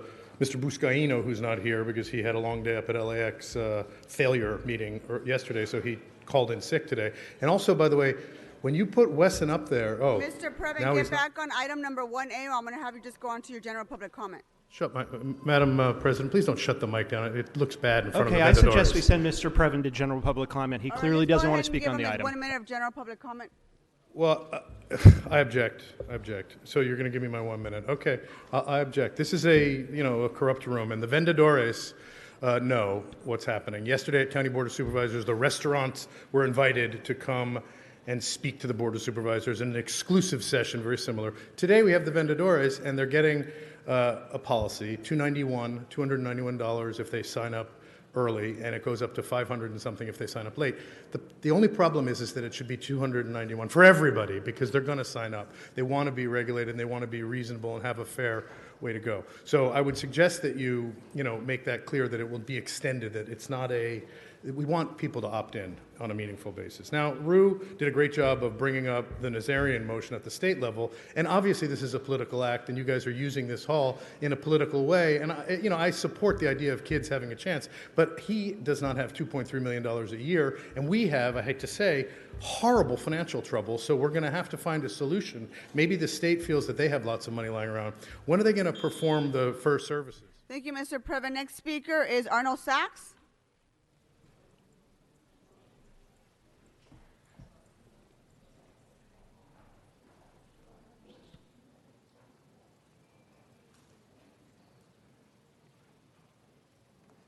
Mr. Sachs, you signed up for item 1A. Did you also want to include general public comment?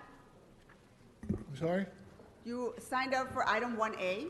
Did Okay. you also meant to sign up for general public comment, because you have not?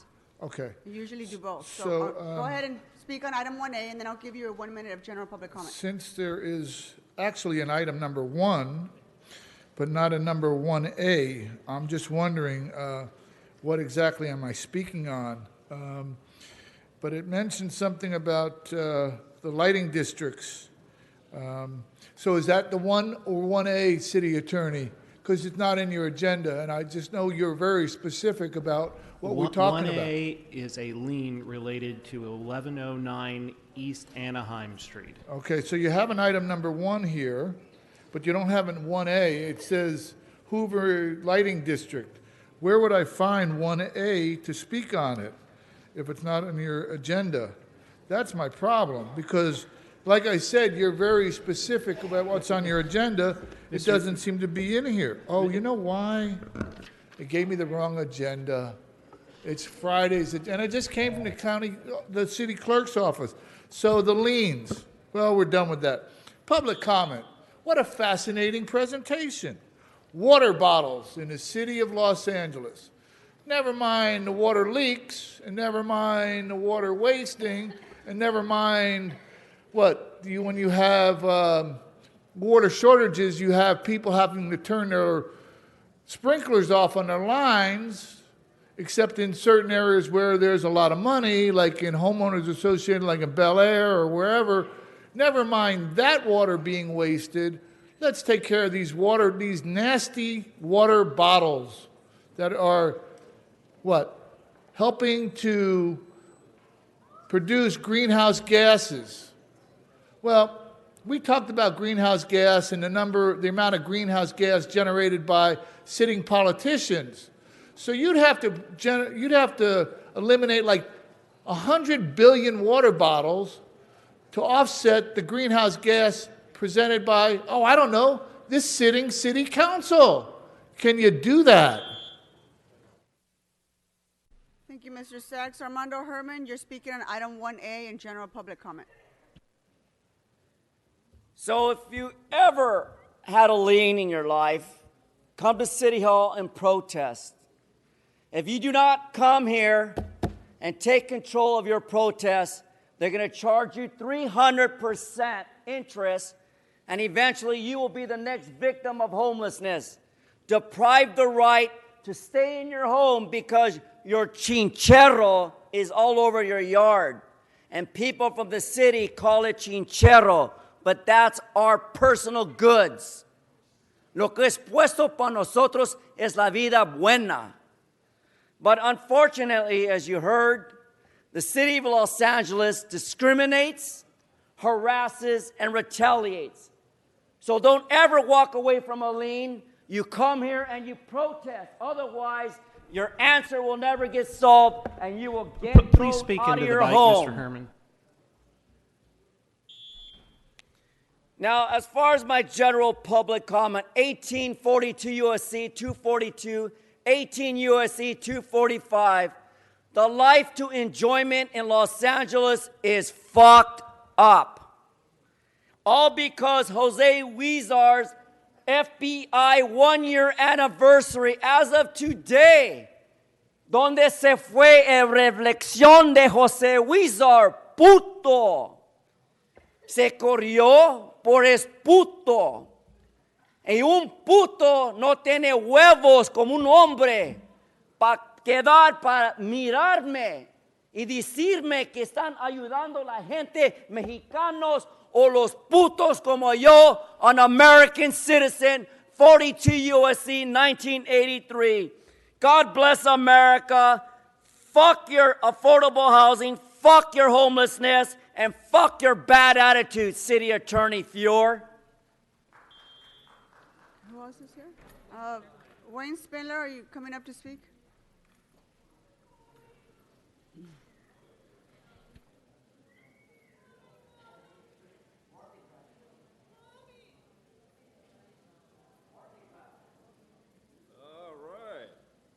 So you're speaking on item 1A in general That's public comment. right. So thank you for the bloodsucker, CD15. You're going into the ghetto for a $3,000 lien against people that cannot afford this shit. That's all it is.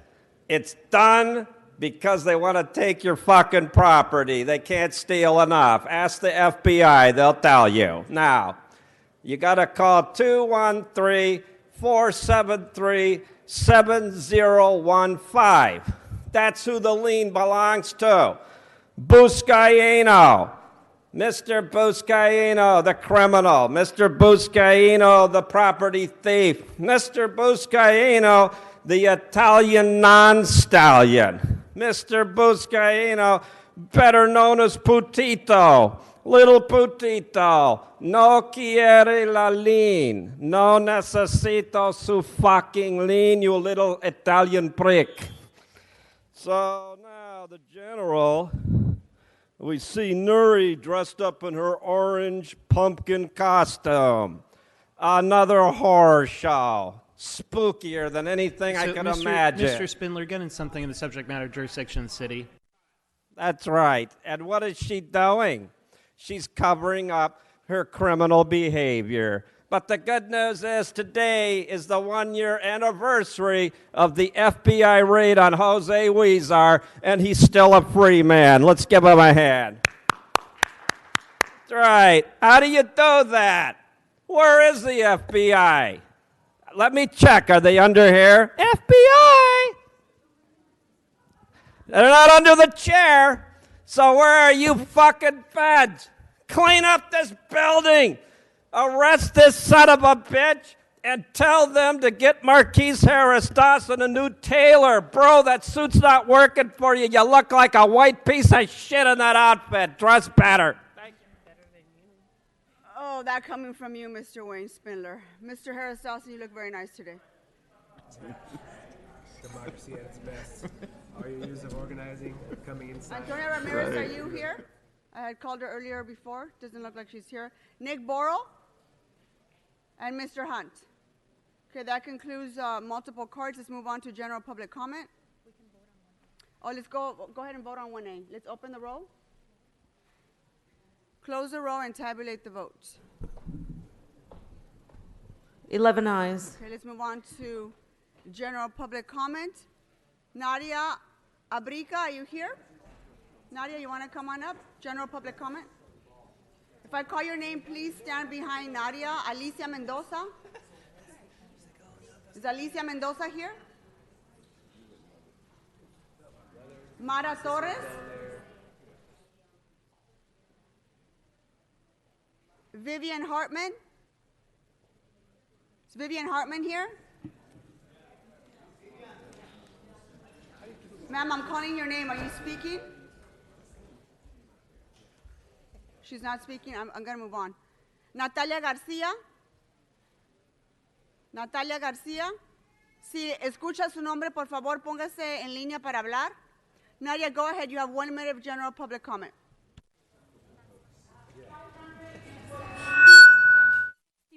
Hold on for just a second. Start our time again. There's something wrong with the mic. Go ahead. It's maybe me, Miss Nuri Martinez. Can you hear me now? It's kind of slow, but can I start all over if you don't mind?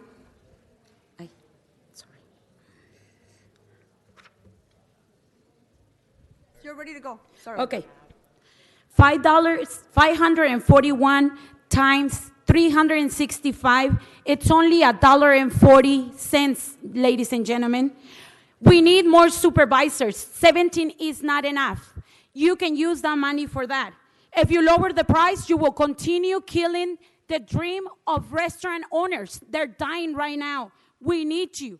We are not against the street vendors. No estamos en contra de los vendedores ambulantes. We know it's a culture. Sabemos que es una cultura. We want them to do the right thing. We need your help, ladies and gentlemen. We need your help because right now we're against all these full restaurants. They're full everywhere. We are SoCal Restaurant Organization. Right now we are trying to get everybody on board. Today, you get to vote, ladies and gentlemen, but in the future, we will canvass to get all the restaurants on board, and we will be voting. We will be deciding who is there to represent us. Please be our champions. Thank you. Help Thank you, us. Nadia. Thank you very much. Before the next speaker, I just want to make sure everybody understands, and I think we tried to convey this earlier. Item 9 has already been voted on. It was voted on almost at the beginning of this meeting. So if you're speaking, just know that this item has already been approved. So what is your name? Are you Alicia Mendoza? Alicia Mendoza. Yes. Many times I come to the city to ask help to stop to people on the street conduct business with full restaurant on wheels.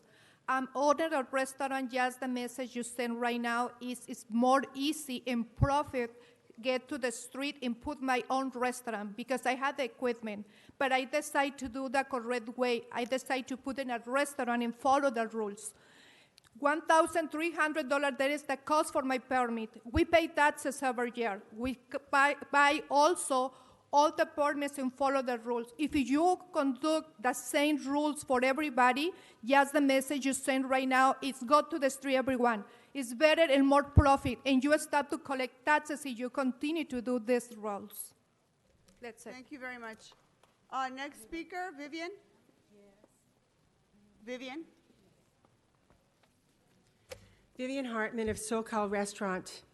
I'm not for the extension of the permits because we need to hire additional city inspectors to regulate the growing issue of mobile illegal food restaurants under tents, camping in front of brick and mortar businesses and restaurants, stealing their customers, their parking, using their address for personal gains through internet marketing and Yelp and Grubhub, and without health and safety department operating permits, our city may experience death and illness to people with cancer and low immune systems who may die due to poor food handling, no waters, no sinks, no toilets, thus food poisoning because of cross-contamination.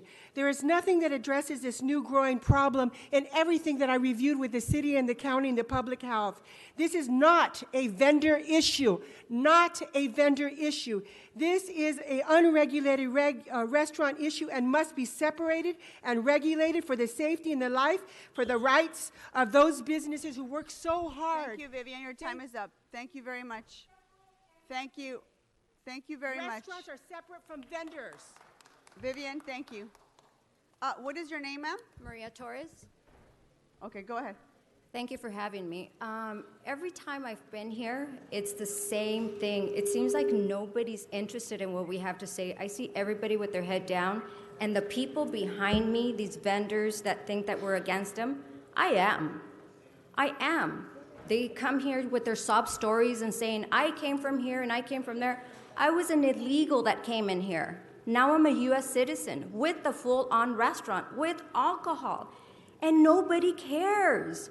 You guys are allowing propane tanks in gas station, and it's okay with you guys. I don't understand.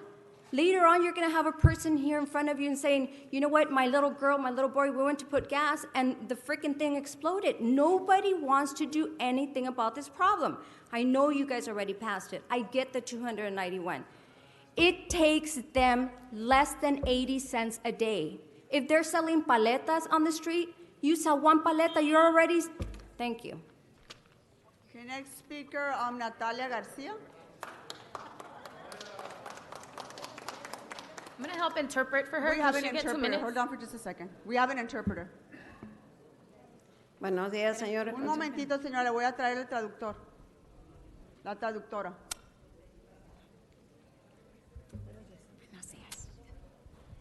Buenos días, señores concejales. Mi nombre es Natalia García y estoy aquí. Good evening. Good evening. Good morning, council members. My name is Natalia Garcia. Natalia García. Estoy aquí y tengo 76 años de edad. Soy de la tercera edad. I am 76-year-old. I am a senior citizen. Vengo acompañando a los de la tercera edad que nos tomen en consideración porque no nos están oyendo, no nos están tomando en cuenta. I am here on behalf of senior citizens because I think that when we talk about street vending, you also need to know that there is a group of senior citizens that belong to this business of vending on the streets. Muchos estamos necesitados salir a vender algo porque muchas personas no tienen familiares y muchos no tienen dónde dormir y tenemos que salir a vender algo para sobrevivir y ustedes no nos están oyendo. Necesitamos pagar. It's not that we want to do this. We don't have any other options. Some of us, we don't have any other means of putting food on the table. No podemos pagar una cantidad grande. Lo que podría pagar con sacrificio serían $100. I think that this amount for the permit is too high. I could only pay $100. That's about it. Me gustaría que tuvieran más consideración por los de la tercera edad porque necesitamos sobrevivir y ayuda. Please consider the senior citizens as a separate group. We also need to survive. Thank you. Thank you very much. The next speaker is Caridad Vázquez.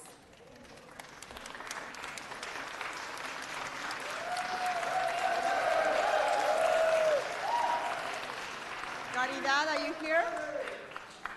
Hold on for just a second. Un momentito. Señora Vázquez. Un momentito. I need you to stop interrupting this meeting. Thank you very much. Everyone's going to get an opportunity to speak. Caridad Vázquez, Jasmine Rodríguez. Jasmine Rodríguez, ¿está aquí? Si escucha su nombre, por favor, venga al frente. Jasmine Rodríguez no está aquí. Miguel Pérez.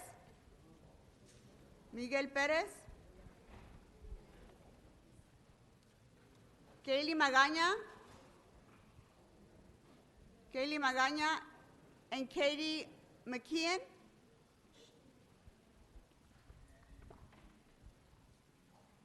Señora Vázquez, ¿quiere empezar? ¿Quién necesita? ¿Traductor? No, gracias. Antes que nada... Un momentito, necesito un traductor. Aquí está la traductora. Okay. Antes que nada, mi nombre es Caridad Vázquez y soy vendedora ambulante. My name is Caridad Vázquez and I'm a street vendor. Estoy tan descontenta de que ustedes voten sin escucharnos. I am very disappointed because you went ahead and voted without listening to what we had to say. Es una falta de respeto. This is very disrespectful. No tiene interpretación para nosotros. They did not provide interpretation services for us. Y toman decisiones de nosotros. You're making decisions pertaining to our life. Faltan muchos concejales que no los veo. I don't see some of the members. They're not present. Y eso voto que hicieron es una discriminación hacia nosotros. We are being discriminated against. Porque desde el 2015 nosotros pedimos que queremos precios flexibles para nosotros. When we started in the year 2015, we asked you to set something affordable, something that a permit, something that we could pay. Y no es justo que hemos tenido 3 juntas y nos han dicho que se va a aprobar y no nos escucharon a nosotros. It is not fair. You said that you were going to have 3 meetings and then you went ahead and voted and we were not present. Queremos el permiso justo. Que sea 291, que sea justo y que sea permanente. Muchas gracias. We want something that is fair. We want 291.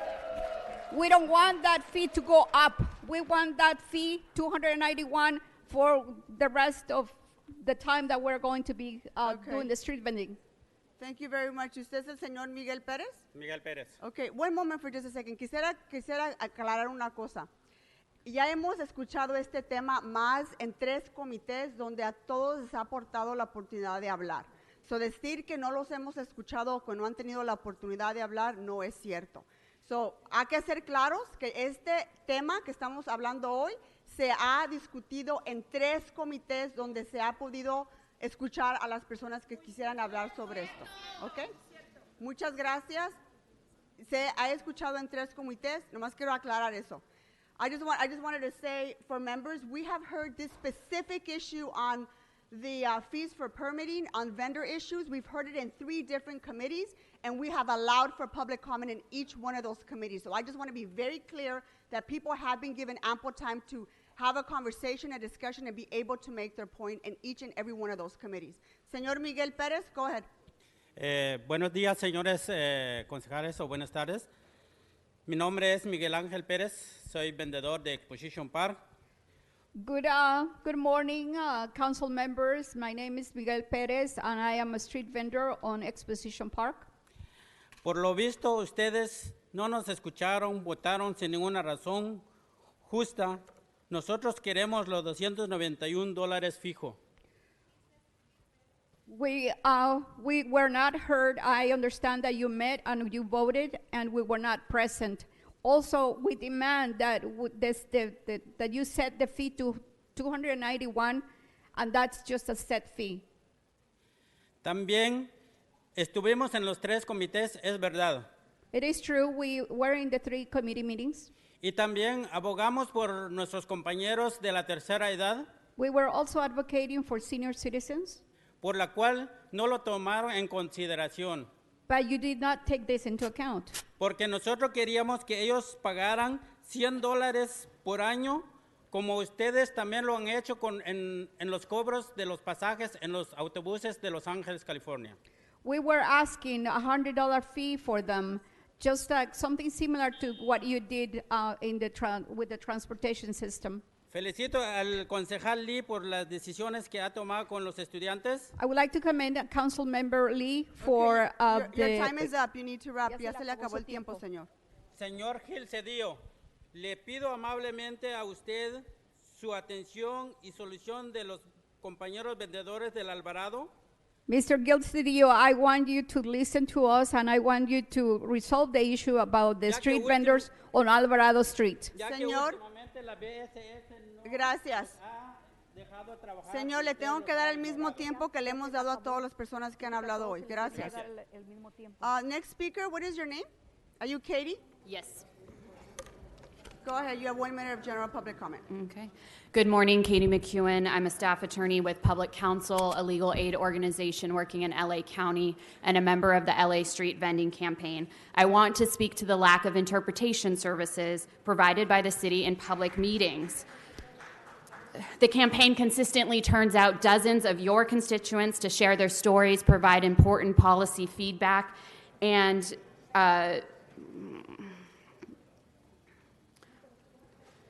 you deliberate and make decisions about your constituents without fully communicating these decisions. For example, in the Budget Committee on Item 9, where there weren't enough translation devices and the interpreter didn't interpret the deliberations that happened after public comment. The city consistently violates the Damali Alator Bilingual Services Act, which is a bare minimum requirement. The act says the effective maintenance and development of a free and democratic society depends on the right and ability of its citizens and residents to communicate with their government, and the right and the ability of the government to communicate with them. Thank you very much. Thank you. The city should be doing everything. Thank you very much. Your time is up. Kylie Magaña? Yes. Hi, Kylie. Let me call a couple of more speakers right before you start, okay? Mr. Bashir, are you here? Mr. Bashir? Anyone here with that name? Jabari? Jabari, you want to come on up? Brianna Gonzalez? Brianna no está aquí. Maria Flores. Okay, Kaylee, go ahead. Okay. My name is Kaylee. I am a student. I am a proud student of a vendor. And I am very disappointed that you guys made a decision without listening to what we have to say. And you guys are ignorant to us just because we don't have enough money. And you guys listen to mostly people that have money because you guys care about more of the money than what people have to say. And you guys don't care about what we have to say because we don't have enough money. You got this, Kylie. Go That's ahead. because we go through hard things. And you guys don't care about what we have to say. And we are gonna leave. We are very disappointed and we're leaving now. Thank you. Jabari, you want to come on up?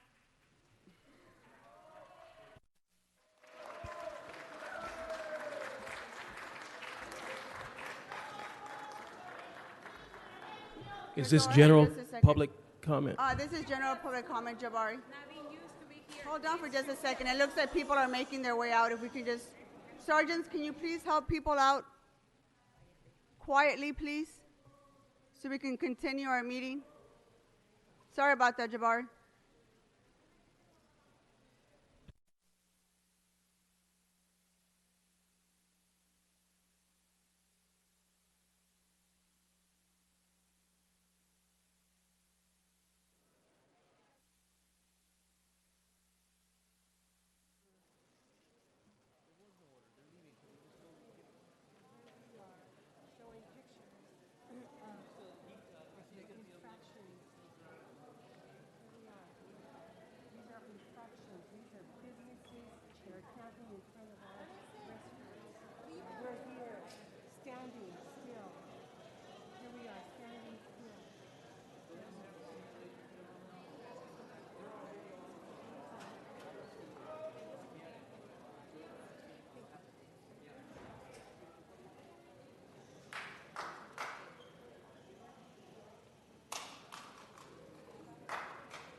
Just all locked out.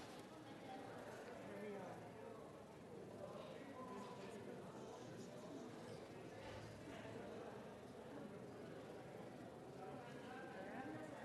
That's because when you're right, you're right.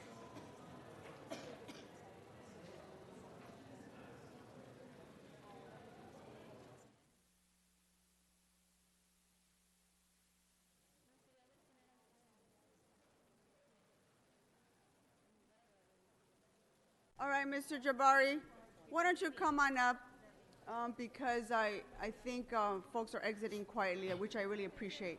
Why don't you go ahead, give them his 1 minute of general public comment. Go ahead, sir. Greetings, Council, at least those of you who are left. My name is Jabari Jamani. As I've been in front of you many times before, I am the director of the Afiba Center in South Los Angeles, a firefighter with the City of Los Angeles as well. And I, as the director of the Afiba Center, I am proud to have delivered programming for the South LA residents, educational and cultural for the last 20 years. It's unfortunate that we've been issued an eviction notice, unwarranted and unclarified eviction notice by our illustrious councilman, Marquise Harris Dawson. It's also uncharacteristic that this would be done at a time when elections are coming up. Seems that you might want to galvanize the energy and positive attention from constituents in the community as opposed to attack us. We can still push the reset button on this and bring about a positive change before we go into this mandatory settlement before the lawsuit begins. Thank you all. Thank you, sir. Next speaker is Brianna Gonzalez. Are you here? Yes, that's my real name. My alias from being a citizen in 1990 is Mia Marie Hayes-Elmore. I'm here on behalf that I am employed with the city of California, the city of Los Angeles, state of California for Metro and for Los Angeles Police Department. It's my understanding that payday is Friday. I will be at the Human Resources Office on Friday. I am making sure today that you guys are aware that I am aware that my other identity that the Army had given me before new people think they joining in with whatever's going on with my socialism. I'm here to announce that I am going to pick up my paycheck on Friday. And if you guys want to be there, instead of having eyes and ears everywhere, you're more than welcome to be there. But I need my paycheck. Thank you. Thank you very much. Next speaker. Did I call your name? Yeah, my name is Maria Flores. Oh, yes, go ahead. Okay, thank you. Good afternoon. My name is Maria Flores. I'm an indigenous working class City 9 constituent. I'm feeling a little frustrated that Councilmember Kern Price isn't here today, especially for such a vital hearing on street vending and the many ways that it has implications for our community and families. My family is from Guerrero, Mexico, so I can identify with a lot of the street vendors. I'm also a member of Unión del Barrio and Smile South Central, and we do community work throughout Los Angeles. So I'm here in full support of the LA street vendors that today walked out because they felt that they were not being listened to. I understand that you might have heard street vending and a lot of the implications and policies and amendments that you might have made, but ultimately, if they're not taking into account the recommendations makes people feel like you're not listening to them. So I just want to remind you that the people that you're affecting have families and they will be voting for or against you in the next coming year. So I'm disappointed in the decision that the council made today. Thank you. Thank you very much. Next speaker, Marianne Hosenzan. Are you here? Oh, come on up. How about Lynette Romero? Lynette, are you here? Go ahead. Okay, so hi, my name is Mariam Hossenzadeh, and I'm a member of the Glassell Park Neighborhood Council. I was coming this morning initially to speak on behalf of our CIS, supporting the street vendors and the LA Street Vendor Campaign to lower fees from sliding scale $50 to $100 as stated in our CIS. I'm very disappointed that item number 9 was not heard and the street vendors were not heard today. All of the vendors that I've been able to have the opportunity to meet in the course of our work in Glassell Park and in the course of eating on a daily basis in our community, supporting my neighbors in an area where there have historically not been very many restaurants or late night food options. All of these vendors that I have ever met want to comply, but as a city council, you need to make sure you're making it acceptable for them, or not acceptable, like in perspective for them to apply. They definitely have abilities, especially senior fees. Thank you so much. Thank you very much. Is Lynette Romero here? She's not here. All right, so that concludes all cards for general public comment members. Okay, we're going to move on to item 17 for a closed session. If I can please have the sergeants prepare the room.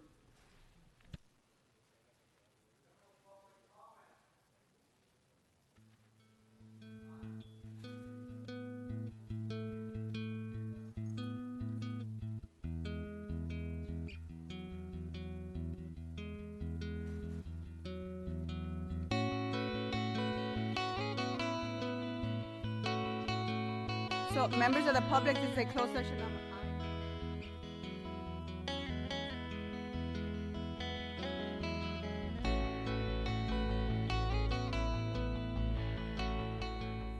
5. Shells, and rocks.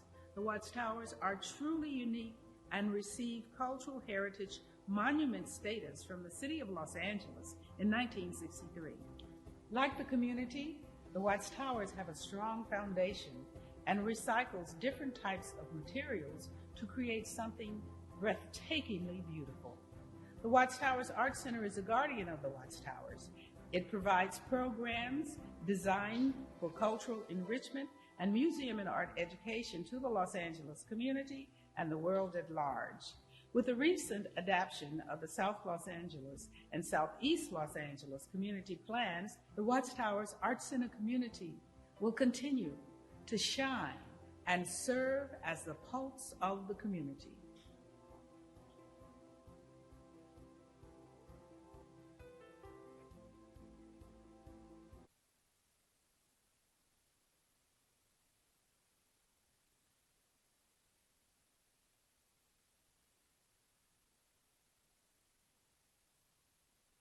The census is a fundamental exercise in our democracy, a count of everyone living in the United States every 10 years. When all Angelenos are counted, we ensure we get the right representation in Congress and the investments we need for education, housing, healthcare, and so much more, programs to improve our quality of life and strengthen our city. So stand up, Los Angeles, and make the pledge to be counted in 2020. Visit census.lacity.org to learn more.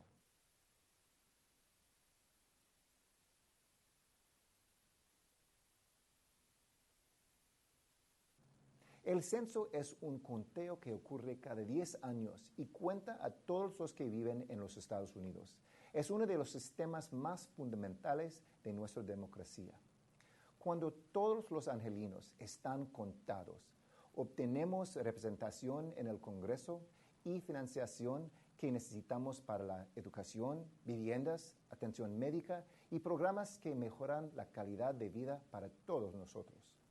Únete, Los Ángeles, y haz el compromiso para ser contado. Para obtener más información sobre el censo, visite nuestro sitio web.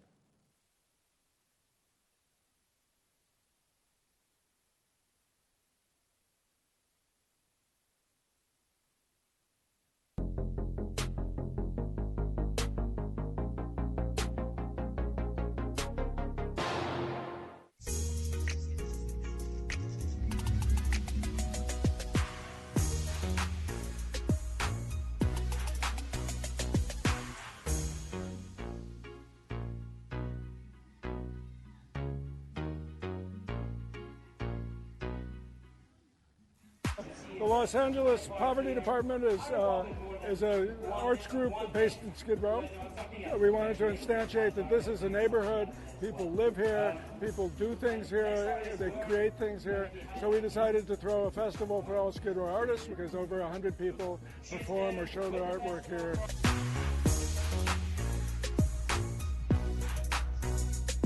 If these people can come and give their love and their time, I think I can do it too, because I think we've all been there, but we came back to give back.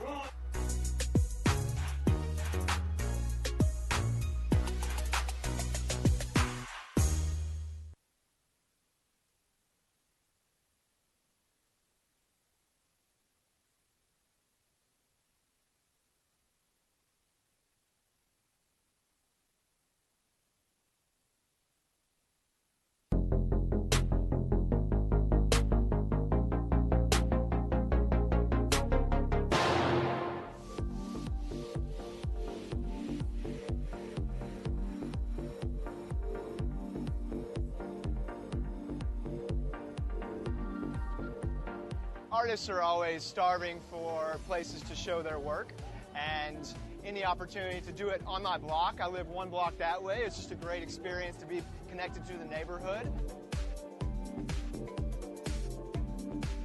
For other artists and myself to be here, it's just to show the collective consciousness, I think, of what's taking place in our lives in the community. You want to share with people to let them know that we may disagree on certain things, but there's a heart and soul in what we're trying to connect with.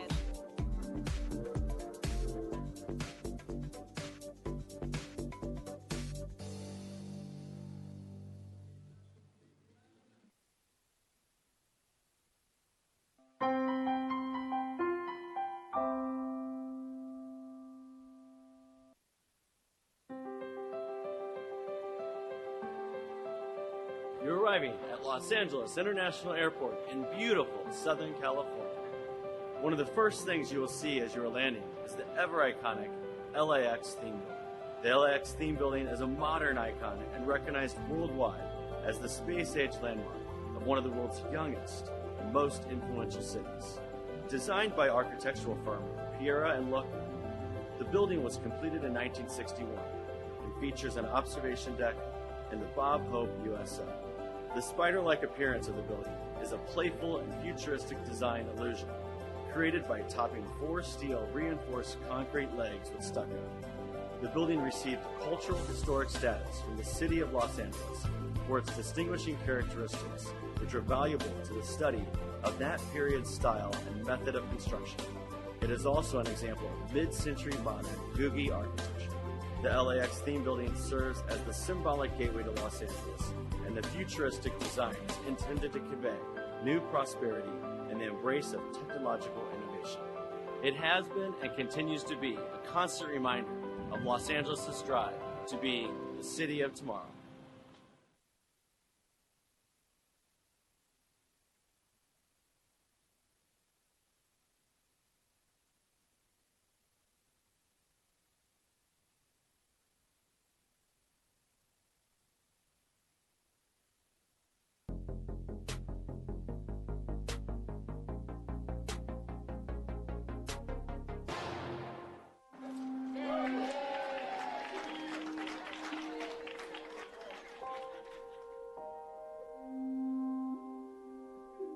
We now have 42 beds for young mothers and their children. And take it from me, my wife and I have been involved in the foster care system for almost a decade, and we know these are tough journeys for these young people who, by definition, have gone through some of the worst trauma in this city, even before facing homelessness. For countless young women and children, for the young women transitioning out of foster care with nowhere to live, or for the young mother raising her child in a tent or in the backseat of her car. Wallace House sees you. It recognizes your struggle, and it says, welcome home.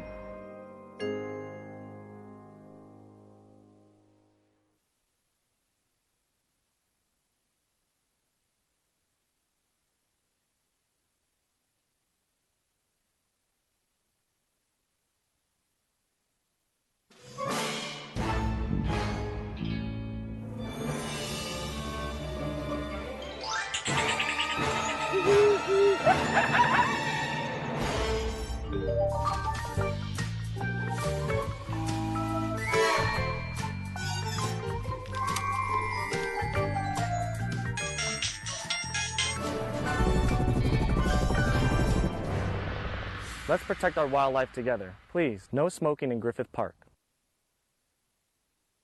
Hi, I'm Daniel Kim with the City of Los Angeles Department of Aging.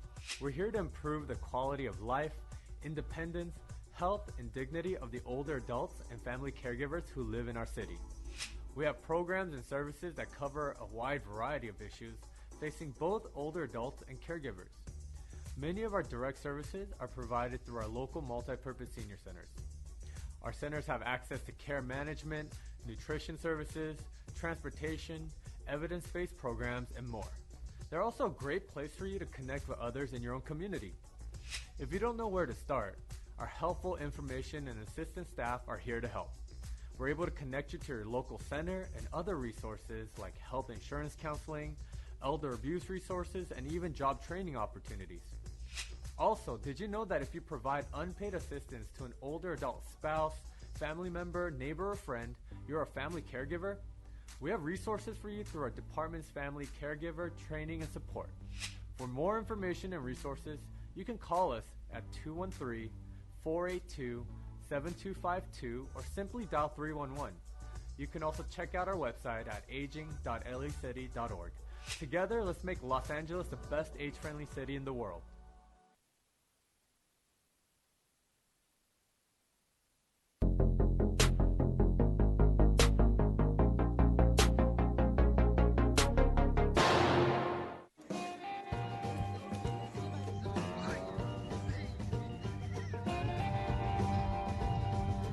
I'm here at the Taste of Soul Festival, and it's really important because I like food and they have a lot of good food here.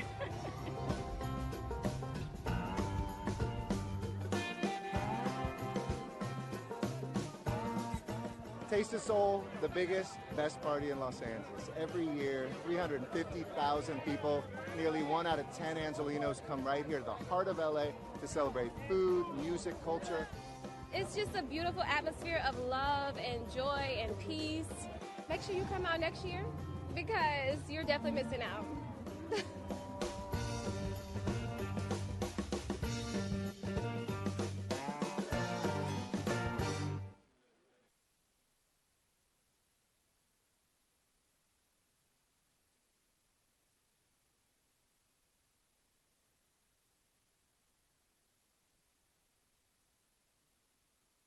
Hi, I'm Erica Brown.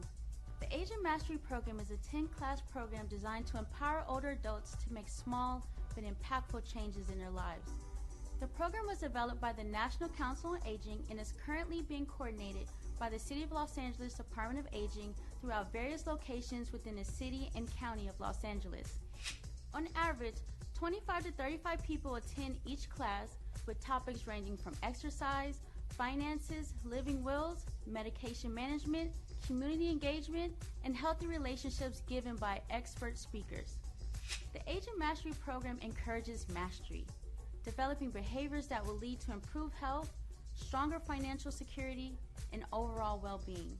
By participating in this program, you will make impactful changes that will enhance your quality of life, get real incentives and rewards by taking small steps that can help you thrive and live masterfully, and also meet new friends, provide support and encouragement to your peers, and become more involved in your community.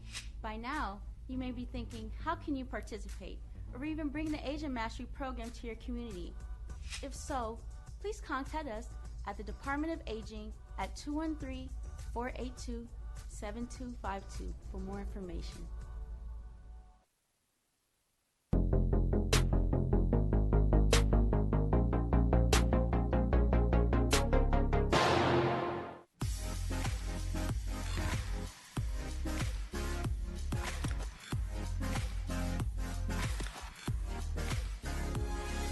Today we're at the Mobile World Congress 2019. It's here for the second year, this time in Los Angeles. It brings in 30 to 40,000 people all around the ideas of mobility, connectivity, and integration. The way that 5G makes things different for the average consumer is by making things a lot faster and more connected. So the same way that when you see a 3G signal on your phone, you know it's going to be slow compared to the 4G signal you normally get, it's an order of magnitude different. It's 100 times faster to have 5G available. It's going to greatly reduce any downtime or standing alarms out in networks, which as an end consumer, your cell phone's going to work more.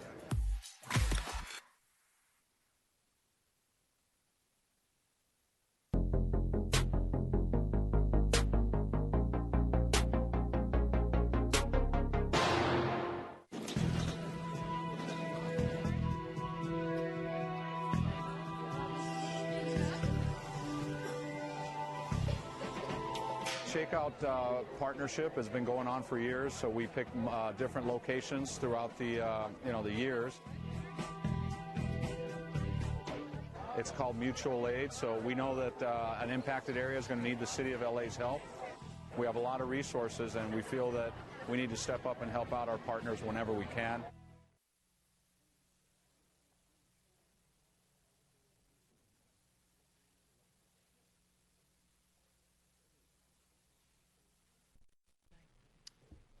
Okay, Madam City Clerk.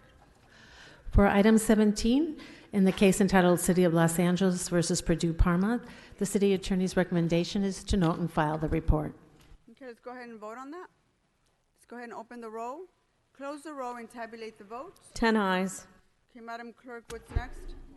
Council has motions for posting and referral. Posted and referred members, are there any announcements? Seeing none, can we all rise for adjourning motions?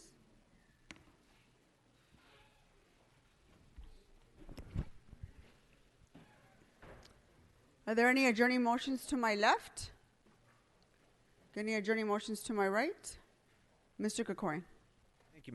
Thank you, Madam President. I'd like to ask colleagues that we adjourn this meeting of the City Council in memory of Ron Fairley, who I know Mr. Cedillo remembers. I'm not sure if others here are old enough to remember, but Ron Fairley was one of the original Los Angeles Dodgers. He joined the team the year that the Dodgers came to Los Angeles after having a stellar career at USC.